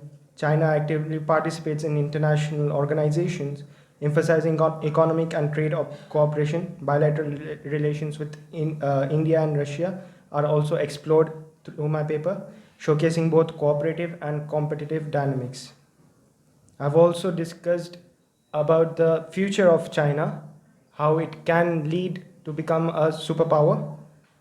And also I've discussed about the way China has been developing after COVID-19. And I think that's all that my paper discusses. I hope you enjoy reading it, exploring it through the journal that IIHSG has published. Thank you, ma'am. Thank you. Thank you. Focusing on the changing role in China. To present my paper in this forum. Okay, the topic of my paper is India's approach towards Indo-Pacific. The main rationale behind the paper is the growing significance of Indo-Pacific. Secondly, in the paper, I'll also be dealing with India's strategy towards Indo-Pacific and the transition from Asia-Pacific to Indo-Pacific. And lastly, the paper will be discussing about the sustainable goals which India and Indo-Pacific region will be taking collectively. So firstly, as I discussed that why Indo-Pacific region is referred to as a key holder of global security, as it is leading a way for building strong military and naval portfolios. Apart from this, this region is also important as it is a home of natural resources. And apart from this region is also gaining significance because of the maritime dominance it is having in these times. So second, part of the paper is dealing with the transition from Asia Pacific to Indo-Pacific. It has number of reasons. The prime reason behind the transition is the China factor. So as we know this, that the China's economy grew to become one of the largest in the world, and the nation started to challenge American hegemony. So apart from economic factor, we have political and other military actions also of the China, which is making other superpowers doubtful about the plans and the moves of China in terms of gaining control over the regional hegemony. And we can see that there are many countries of the Asia which are still dependent upon other countries for their development. So China is another taking advantage of that. So the second thing is, why the transition taking place is the gaining significance, which I have discussed in the first part, that China, Indo-Pacific is gaining importance in these days and gaining significance in the recent years. Third is the Quad, the formation of the Quad, which comprises of countries like India, Australia, US, and Japan. So Quad is behaving like an anchor for Indo-Pacific, as the four countries which are the members, they are becoming like a new security construction. The third part of the paper is dealing with India's Indo-Pacific strategy. So we know this, that India is playing a very crucial role in the region. It is crucial not only unilaterally but multilaterally also, and as a member of the Quad, the role of India will always remain important. There are a lot of changes we have made in terms of strategy in the recent past, like on June 1st, 2018, Prime Minister Narendra Modi outlined India's vision for the Indo-Pacific region in his speech at Shangri-La Dialogue in Singapore. He stated that India calls for free, inclusive, and open order. He also believed that that India respects sovereignty and territorial integrity of other countries. Apart from this, he also believes, and the strategy also focuses on peaceful resolution of disputes and adherence to international law. The third, the last part of the section deals with India and Indo-Pacific's sustainable goals. So mainly I'll be discussing about the 6 main factors here. The first is Blue Dot Network.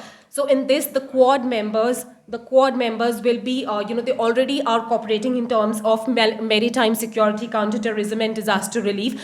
But they have recently formed a maritime domain awareness, which gives them the ability to collect, process, and share information about environment, maritime environment. So second is free and open Indo-Pacific. The main goal of the Indo-Pacific will always remain free and open and inclusive order. So in 2017, a joint statement has been passed by the countries which uphold the rule-based order in the Indo-Pacific. The third major goal of this sustainable development goal is security. Security always remains a prominent goal, and they believe in joint military exercises and cooperations. In the fourth Quad summit held in Japan on May 24, 2003, they emphasized on the areas of cooperations and dealing with the current global issues like Russia-Ukraine war. Okay, just one point. Okay, and apart from this, denuclearization of North Korea and condemning terrorist attack. So they are also working on addressing the implications of COVID-19, like sharing of medical, supplies and vaccines. Fifth is economic growth. They are sharing infrastructure, investments, and technology. Then sixth, environment plays very important, a lot of heat to environmental issues. They are working on it, like decreasing greenhouse emissions, clean energy technologies, conserving biodiversities, and protecting marine ecosystem. By this, I just want to conclude that Indo-Pacific has developed in response to the rapidly shifting global power dynamics. India has emerged as a key player, emphasizing on partnerships, multilateralism, and as a member, it is committed to free and open Indo-Pacific. With evolving power dynamics and Quad's growing influence, there is a potential for increased stability and economic development. However, balancing power politics with China, security concerns, and environment will always remain, important points which needs continued cooperation and coordination. Thank you so much. Your specialty, activities of ISI in Indian subcontinent. So, Amrita, you have 4+1 minutes. Sure. Greetings to the chair and ladies and gentlemen. Good afternoon, everyone. I'll be presenting a case studies, activities of ISI in Indian subcontinent. ISI, that stands for Inter-Services Intelligence of Pakistan. According to the authorities, several recent distress migration of North Indians have been attributed to the electronic contacts from the Pakistan. First indicators of program-style fatalities come out Pakistan online forms as a part of synchronized campaign. The probe quickly extended to India, doctored images and the language, telecommunication networks, fast gaining trust before law enforcement authorities could intervene. The goal was to steer widespread public outrage in a divided society and to create the political circumstances. We have seen in the mostly the specific new data after that the free data has come up. So most of these events keep coming on. The communal violence has been on a rise from last few years. So the most of the attributes, some of the times the Pakistani handlers have been most of the time active. The images have been uploaded from there. The Twitter handle, if you look at the location it is being handled, it is from Pakistan, but it comes with an Indian name. According to the reports, an espionage network reportedly operates by Pakistan External Intelligence Agency, the Inter-Agencies Intelligence, by the ISI.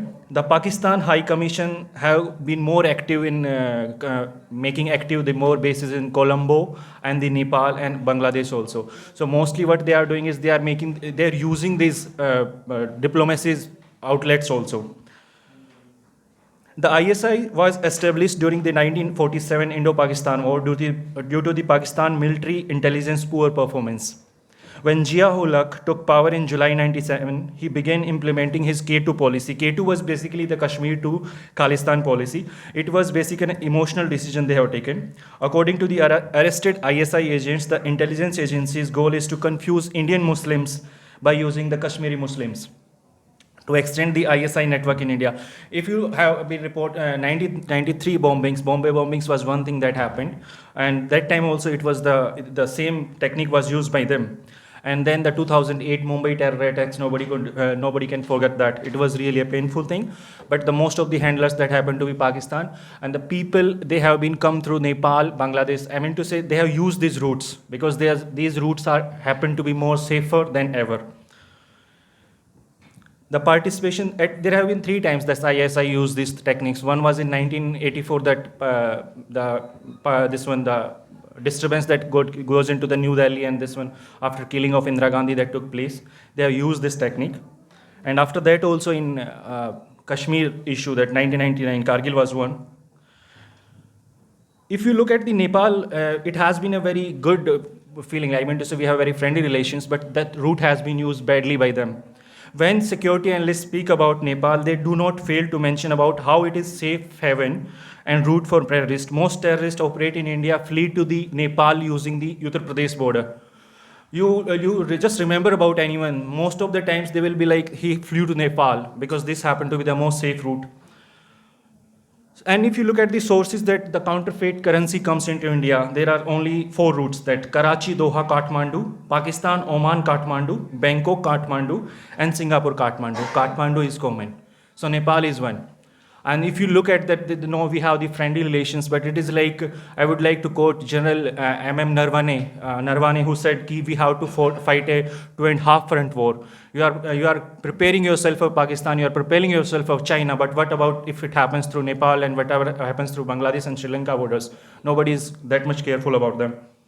I mean, sure. The long-running conflict between India and Nepal have enraged the Nepalese government also. Now, that's not the same Nepal. They have again and again raised the issue, whether it was the map we have used in our parliament. So it is 2.5 front war that we have to be careful. Nepal has been on the becoming a safe haven for anyone committing a crime in India and then fleeing to that. So it will be, I happened to attend the Chanakya dialogue few days before, and there the Pakistani diplomats in front of the chief of the staff frequently mentioned what you are thinking, that if you want to have a good cooperation with Nepal, just give us better loans than China. And they were right about that. So they are dealing with India on very practical terms. So we have to also deal with Nepal on practical terms rather than leaving it as a ally or friendly nation. And someday we happen to have a Seema Haider story. It was a meme, but just think that somebody from Pakistan have settled in Noida with their family. Somebody will come and will be very bordering our nations, and nobody knew what will happen. Thank you. So good afternoon, all of you whosoever presenting here. Today I'm going to present a paper upon drug trafficking as transnational and non-traditional security threat. So non-traditional security threat has been taking an edge over nation security with the use of more non-state actors that has been involved on the borders. So as we know that India has a vital position in South Asia. We are sharing borders with 7 countries. And we are vulnerable to the problems of border sharing, and drug trafficking is one of that is emerging. We are not saying that India has become a hotspot of drug trafficking, but it is an emerging issue which need to be tackled down now, otherwise it will lead to serious conditions in the future.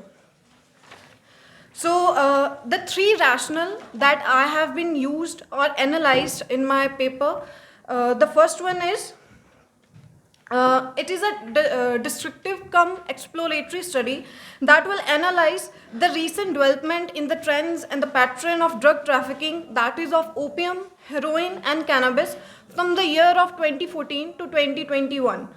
And the many pathways it has followed. The next the question that I have analyzed is that how India is combating it through the regional organization, because it is a transnational issue. So transnational issue requires a multilateral approach. The third one I have using that I have identified, it is the hitherto implemented the measures which has been taken place at the multilateral level. What are the backdrops on that regional organization that has been followed, that since the inception of SAARC, since the inception of ASEAN or SCO, since India and Pakistan both has joined in 2017, but still this issue has been continuously getting into the Indian nation. What are the backdrops? Why there are lackings in the measures that has been taken at the multinational level? So first of all, the first rationale, that is trends and pattern of drug trafficking. So we know that on the west coast, India shares a 1,323-kilometer border with Pakistan that run across Gujarat, Punjab, Union territories of Jammu, Kashmir, Ladakh, and Rajasthan. The Narcotic Bureau of India, I have used the reports of Narcotic Bureau of India on which I have examined this pattern and trends. The first source is, the primary source of opium and heroin is the Golden Crescent. We have been receiving the opium and heroin from Golden Crescent. However, India has been the least producer of opium, but the opium that has been trafficked from the Golden Crescent is more purer form, and it has more availability in India. And the cannabis that has been used to produce hashish and ganja has been trafficked from the Golden Triangle, that is Myanmar, Laos, and Cambodia, because it is easy to make it trafficking into India, because that we share a more porous border on the eastern coast of India rather than on the western coast. The first of all, the opium and heroin. If we look at the pattern of opium and heroin, they both share a different pattern. Opium, it is our state, Rajasthan has the most state which has been, where the most exported opium has been found from year 2014 to 2021, whereas heroin has been mostly found in Punjab, where it is being trafficking from the Pakistan. And after 2017, a new trend has been shown and has been seen, that is that Gujarat and the seaport is majorly in use to trafficking for the opium and heroin. And after 2020, the COVID, the more use of cryptocurrencies and darknet has been used in the trafficking of opium and heroin. That make our identity the identity of the traffickers very anonymous and not easy to find out that what are the sources, what are the dots that are being connected in this trafficking. Okay. Then is cannabis, that is morely trafficking from the Golden Triangle part. The major thing that the second and third question, I want to conclude them both together. The thing is the regional cooperation. The thing is that SAG got formed in 1985, and the very first initiative that it has taken for the drug trafficking in the year 1989, but it got not ratified by all the countries who are the members of SAG. It took nearly 4 years for all countries to get settled down at the common phases. Same is the case with the BIMSTEC, the cooperation that held in 2009 for the drug trafficking, but it take 10 years long to get all the countries to ratify it. That make very severe connotation of these long 10 years. And the third is the very conclusion I want to form, that a transnational problem demands transnational solution. The country, India, is working at the domestic level, at very hardcore level. Our border security forces are working very hard on the borders, but we cannot tackle this problem domestically. It is a transnational problem. We need a multinational approach. It means the bilateral issues that impede the progress should get sidelined, and the multinational approach must get a first-hand seat for the solution of this. For this, I'll conclude the findings of my paper. Thank you so much. Thank you so much for listening me and giving your time. So, good afternoon, one and all present here. I'm Avani Akash from Central University of Kerala. My topic for my paper is dealing with turning the tide, India's fight for resource security amidst China's rare earth monopoly. So, in the technologically advanced and interconnected world, China's monopoly over rare earth elements has become a paramount global concern. This paper delves into the intricate repercussions of China's dominance in this critical supply chain sector, with a specific focus on India's strategic responses within the broader context of global governance. So, let's discuss on what are rare earth elements. Rare earth elements play critical roles in high-tech consumer goods and defense applications. They include the 15 lanthanide elements and yttrium, which have traditionally been difficult to refine due to their reactivity and chemical similarity. So China's significant rise to control 97% of rare earth element market by 2011 become a cause for concern due to potential risk in the supply chain, price manipulation, and global geopolitical tensions, highlighting the need for diversified supply chains and sustainable practices. Dependence on a single source for rare earth elements, particularly in China, highlights the need for diverse supply options to avoid vulnerabilities. To address these challenges, there is a growing recognition of the importance of global cooperation, sustainable extraction practices, and diverse supply chains to ensure stability in industries reliant on these critical elements. So how it is affecting the high-tech industries, we will be discussing. The overwhelming reliance on China for rare earth materials poses substantial hazards to the development of new technologies such as electronics, renewable energy, and defense. For example, neodymium, a rare earth element, is critical for creating powerful magnets used in the electric motor cars, enhancing efficiency and performance of electric vehicles, and in wind turbines for sustainable energy generation. The high-tech industry is dependent on ongoing innovation, and reliance on China for rare earth minerals limits the ability of other countries to innovate in high-tech sectors, hindering technological advancement. So what are India's strategic responses? India is actively diversifying rare earth sources globally, seeking alternatives in Australia, US, Canada to reduce reliance on China. With 6.9 million metric ton of rare earth deposits and a domestic production of 2,900 metric ton in 2022, India aims for a self-sufficient rare earth supply chain. A strategic alliance with Japan also enhances India's high-tech sectors, ensuring a diverse and secure supply chain while mitigating dependency risk on China. The active participation of India in international forums such as WTO, IAEA, and International Seabed Authority is critical in shaping global policies and standards, particularly in industries that rely heavy on rare earth elements. What are the environmental and sustainable practices? India's mining spanning 3,15,986 hectares with 3,527 leases emphasize sustainability in line with the Paris Agreement.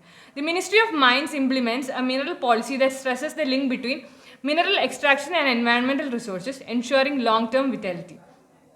In contrast to China's environmental challenges in rare earth mining, India's eco-conscious approach underscores the worldwide call for responsible mining.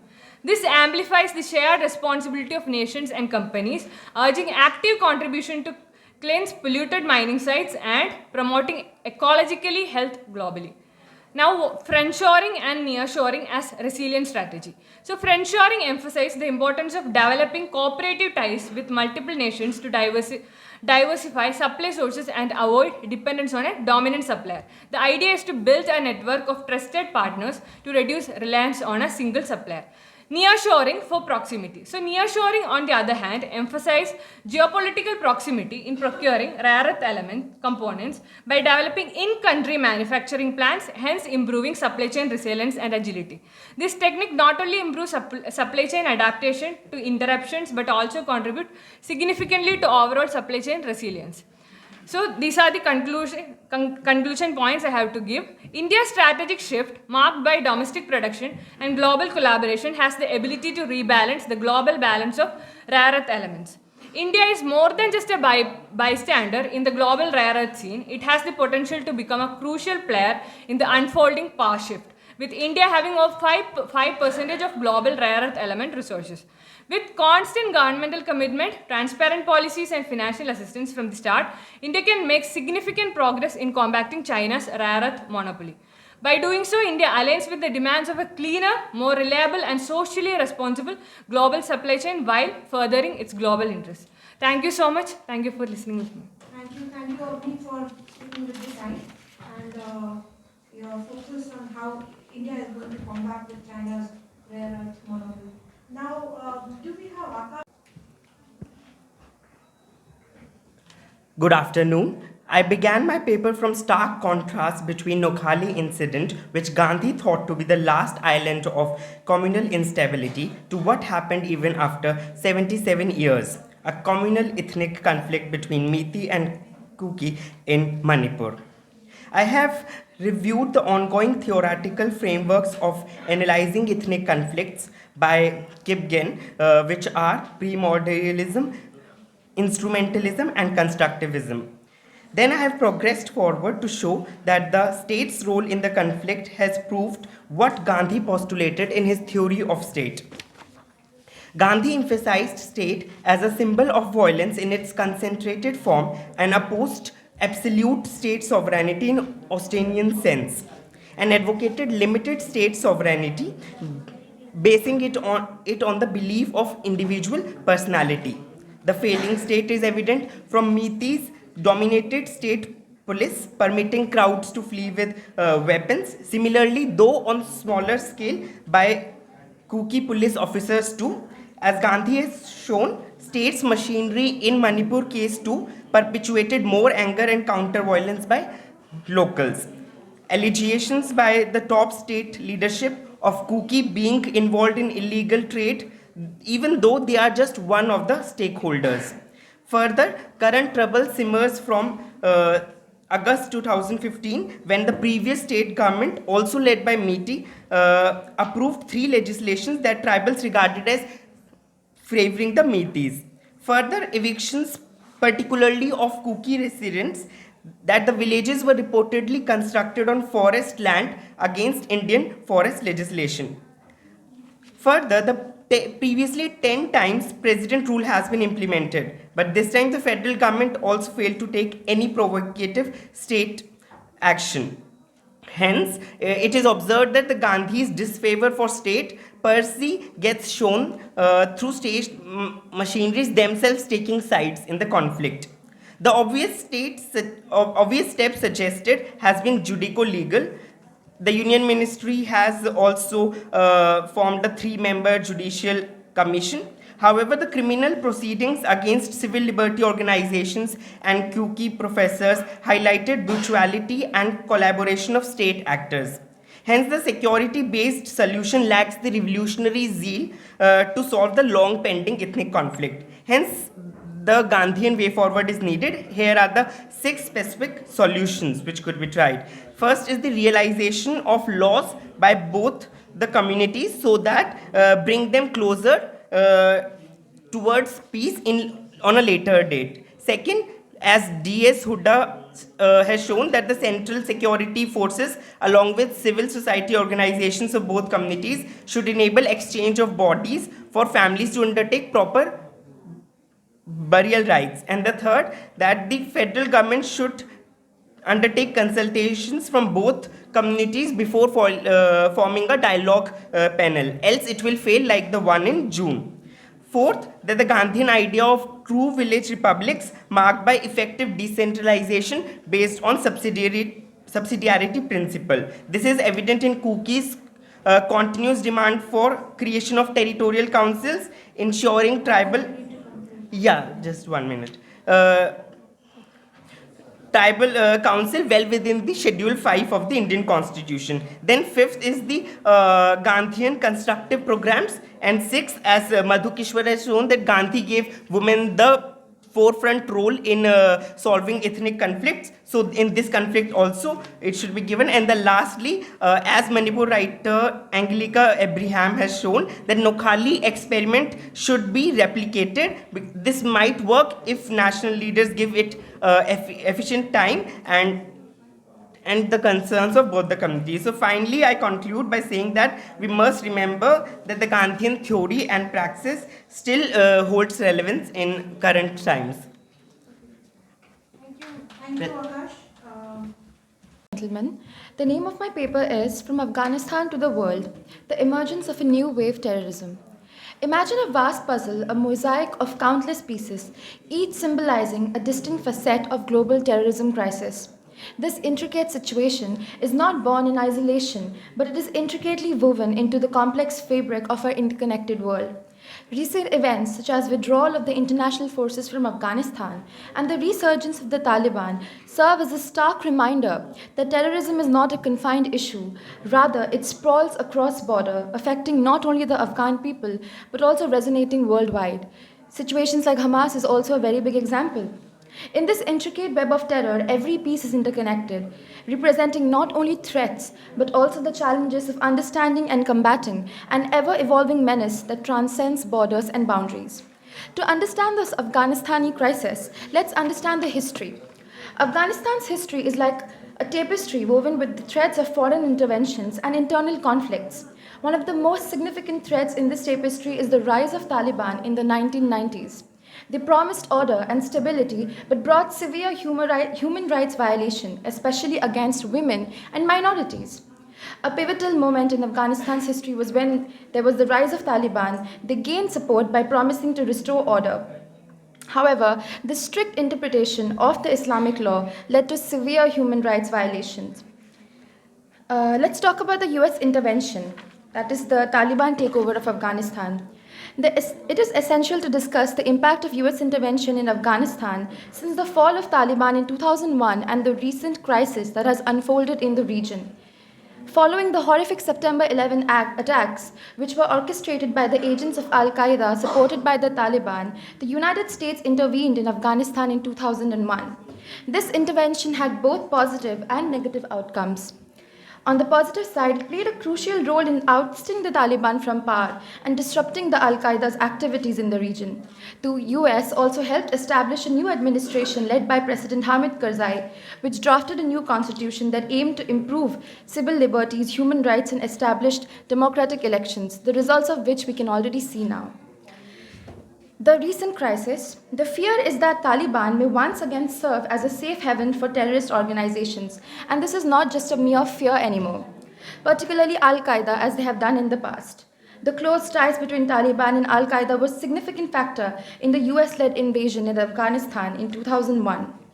As Michael Clark suggests, the Taliban's success in Afghanistan could inspire other terrorist groups to adopt similar strategies, especially in the resistance against Western-backed states. Coming to a few factors leading, to conclude, the global fight against terrorism must carry on. It is important to stabilize Afghanistan and address the terrorism threat that requires a comprehensive strategy. The strategy includes diplomatic efforts, addressing the root cause of terrorism, and also focusing on the human rights of especially the women and the minority. Long-term research and analysis are also needed to understand the crisis' lasting impacts on regional and global security. Thank you. Good afternoon, everyone. I am Sarabjit. The topic of my today's presentation is Comparative Analysis of Nuclear Diplomacy, Dynamics in the 21st Century versus the Cold War Era.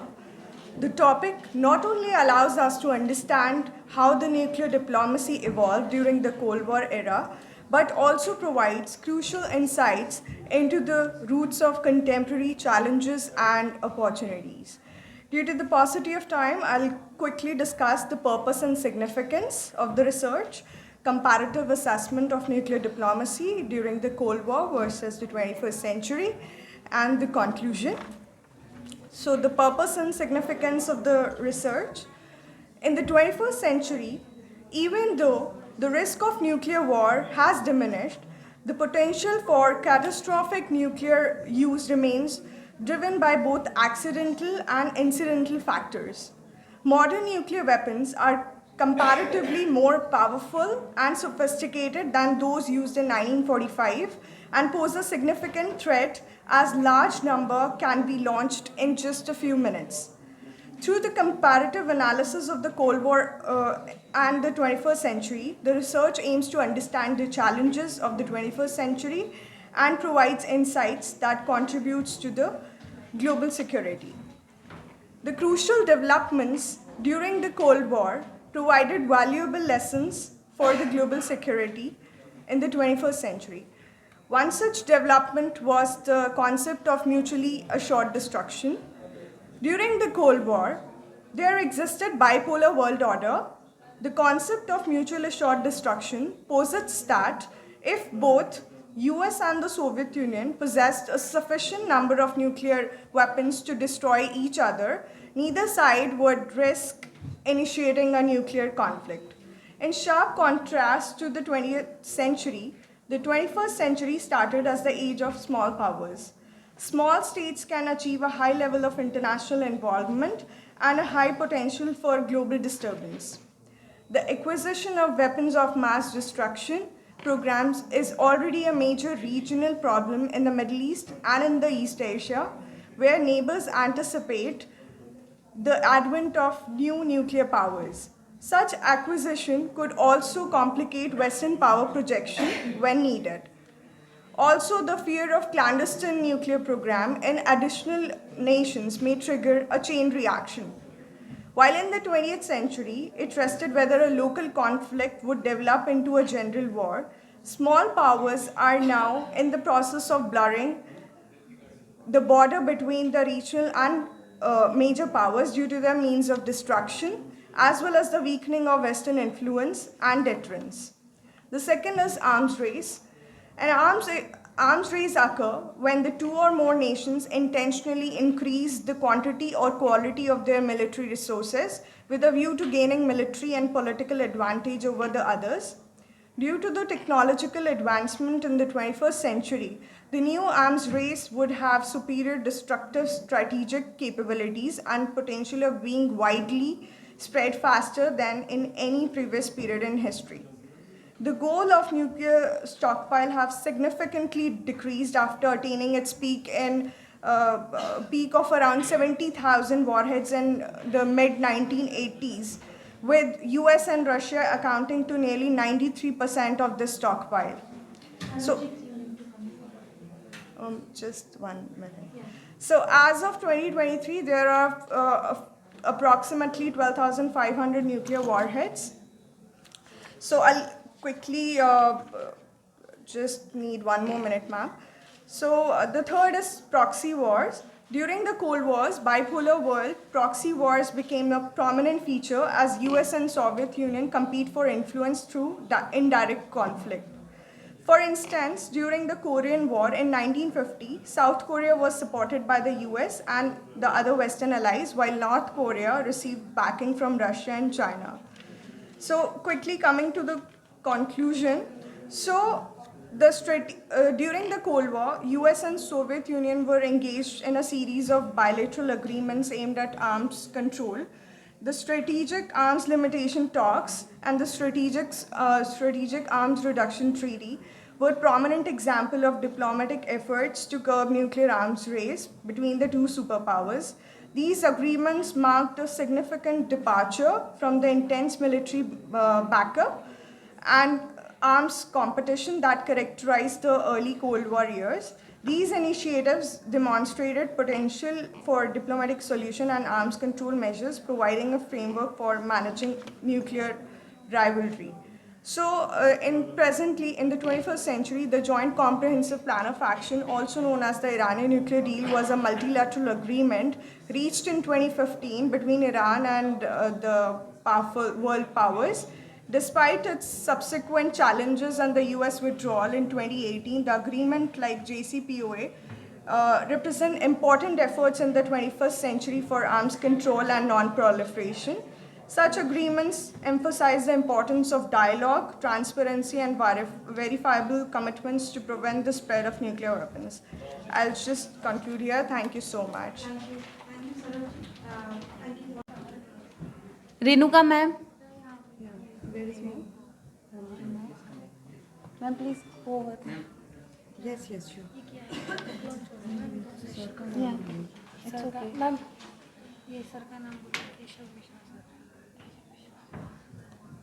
Sir, Keshav Vishwa, sir, please come on the stage.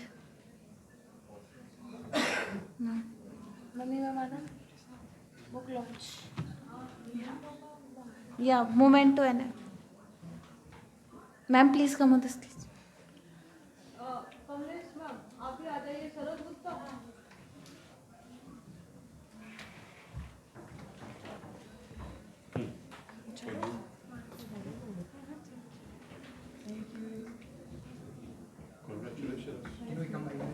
Congratulations, ma'am.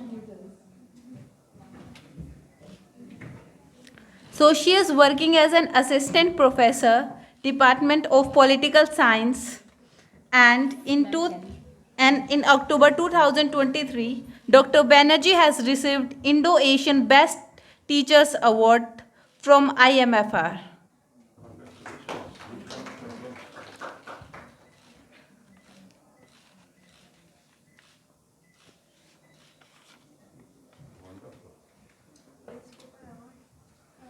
Yeah.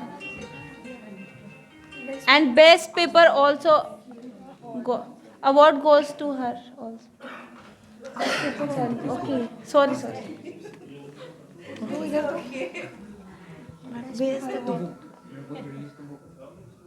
Dr. Mita, may award best paper.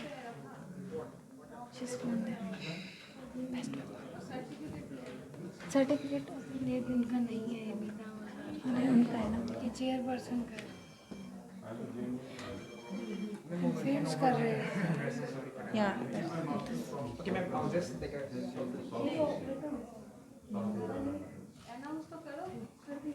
And the best paper award goes to Dr. Amrita Banerjee.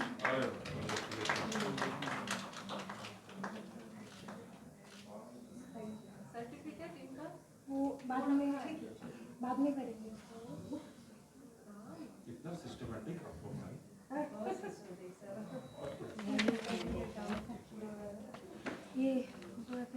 And the certificate of appreciation. Okay. So it is the certificate of best paper award.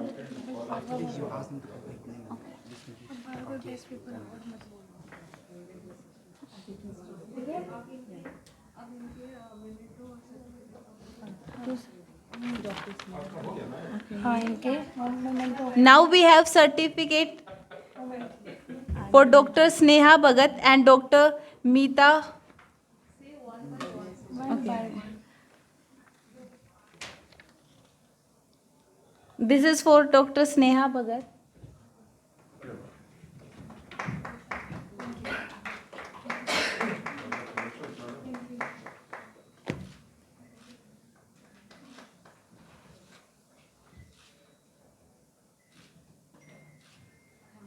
And now is for Dr. Mita Howladar.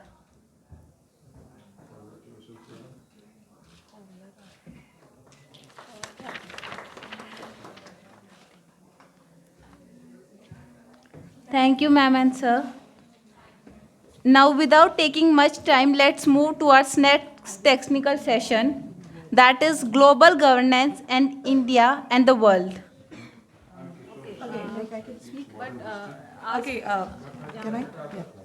Yeah. Good afternoon, everyone. I just want to take 2 minutes from your hand and going to say something about the book that is being, it's there in my hand. It's Security, Identity and Global Governance. Definitely, it is being published by Interdisciplinary Institute of Human Security and Governance, Delhi. But this book basically is the outcome of 2 days international conference which is going on, and this contemporary India and the world itself, it is being faced with both conventional and a kind of a non-conventional security issues, which is definitely due to certain geographical proximity and the changes that is being taking place in the neighborhood alongside. With that, we know that there was a kind of a COVID-19 effect and the impact of increasing climate crisis. And in addition to it, it's a larger and meaningful context because it will be welcoming addition to the existing corpus of literature on security issues and India and the world. So here the contributors, they are the eminent academicians. I want to mention what are the relevant topics that they have put forward in this book and what you're going to get hold of. It's on a comprehensive, you will be getting that in it, the comprehensive analysis of traditional security challenges, the praxis, the India and the Asia-Pacific region security dynamics, international order, analytical study of sustainable development goals on this water and sanitation sectors in the Indian economy. There was a developmental goals in the identity politics from the Indian perspective, displacement, rehabilitations, G20, health crisis. Then there was an analysis of drug trafficking, transnational non-traditional threat for India's brother security, child security, global governance, Indo-Pacific, and honor killing, social death in India also. So these are the things which is there in this book, and this volume basically it seeks a kind of a greater understanding in connections, between the security, identity, and the global governance, and I think it will be beneficial to the students who want to take up a kind of a research towards the international relations as a subject later on. And as a whole, I would like to give a big thank, because this would have not been possible without Dr. Nandini Boshishto and definitely the Interdisciplinary Institute of Human Security and Governance, India, because without their help, this would have not seen a kind of a light. Thank you very much.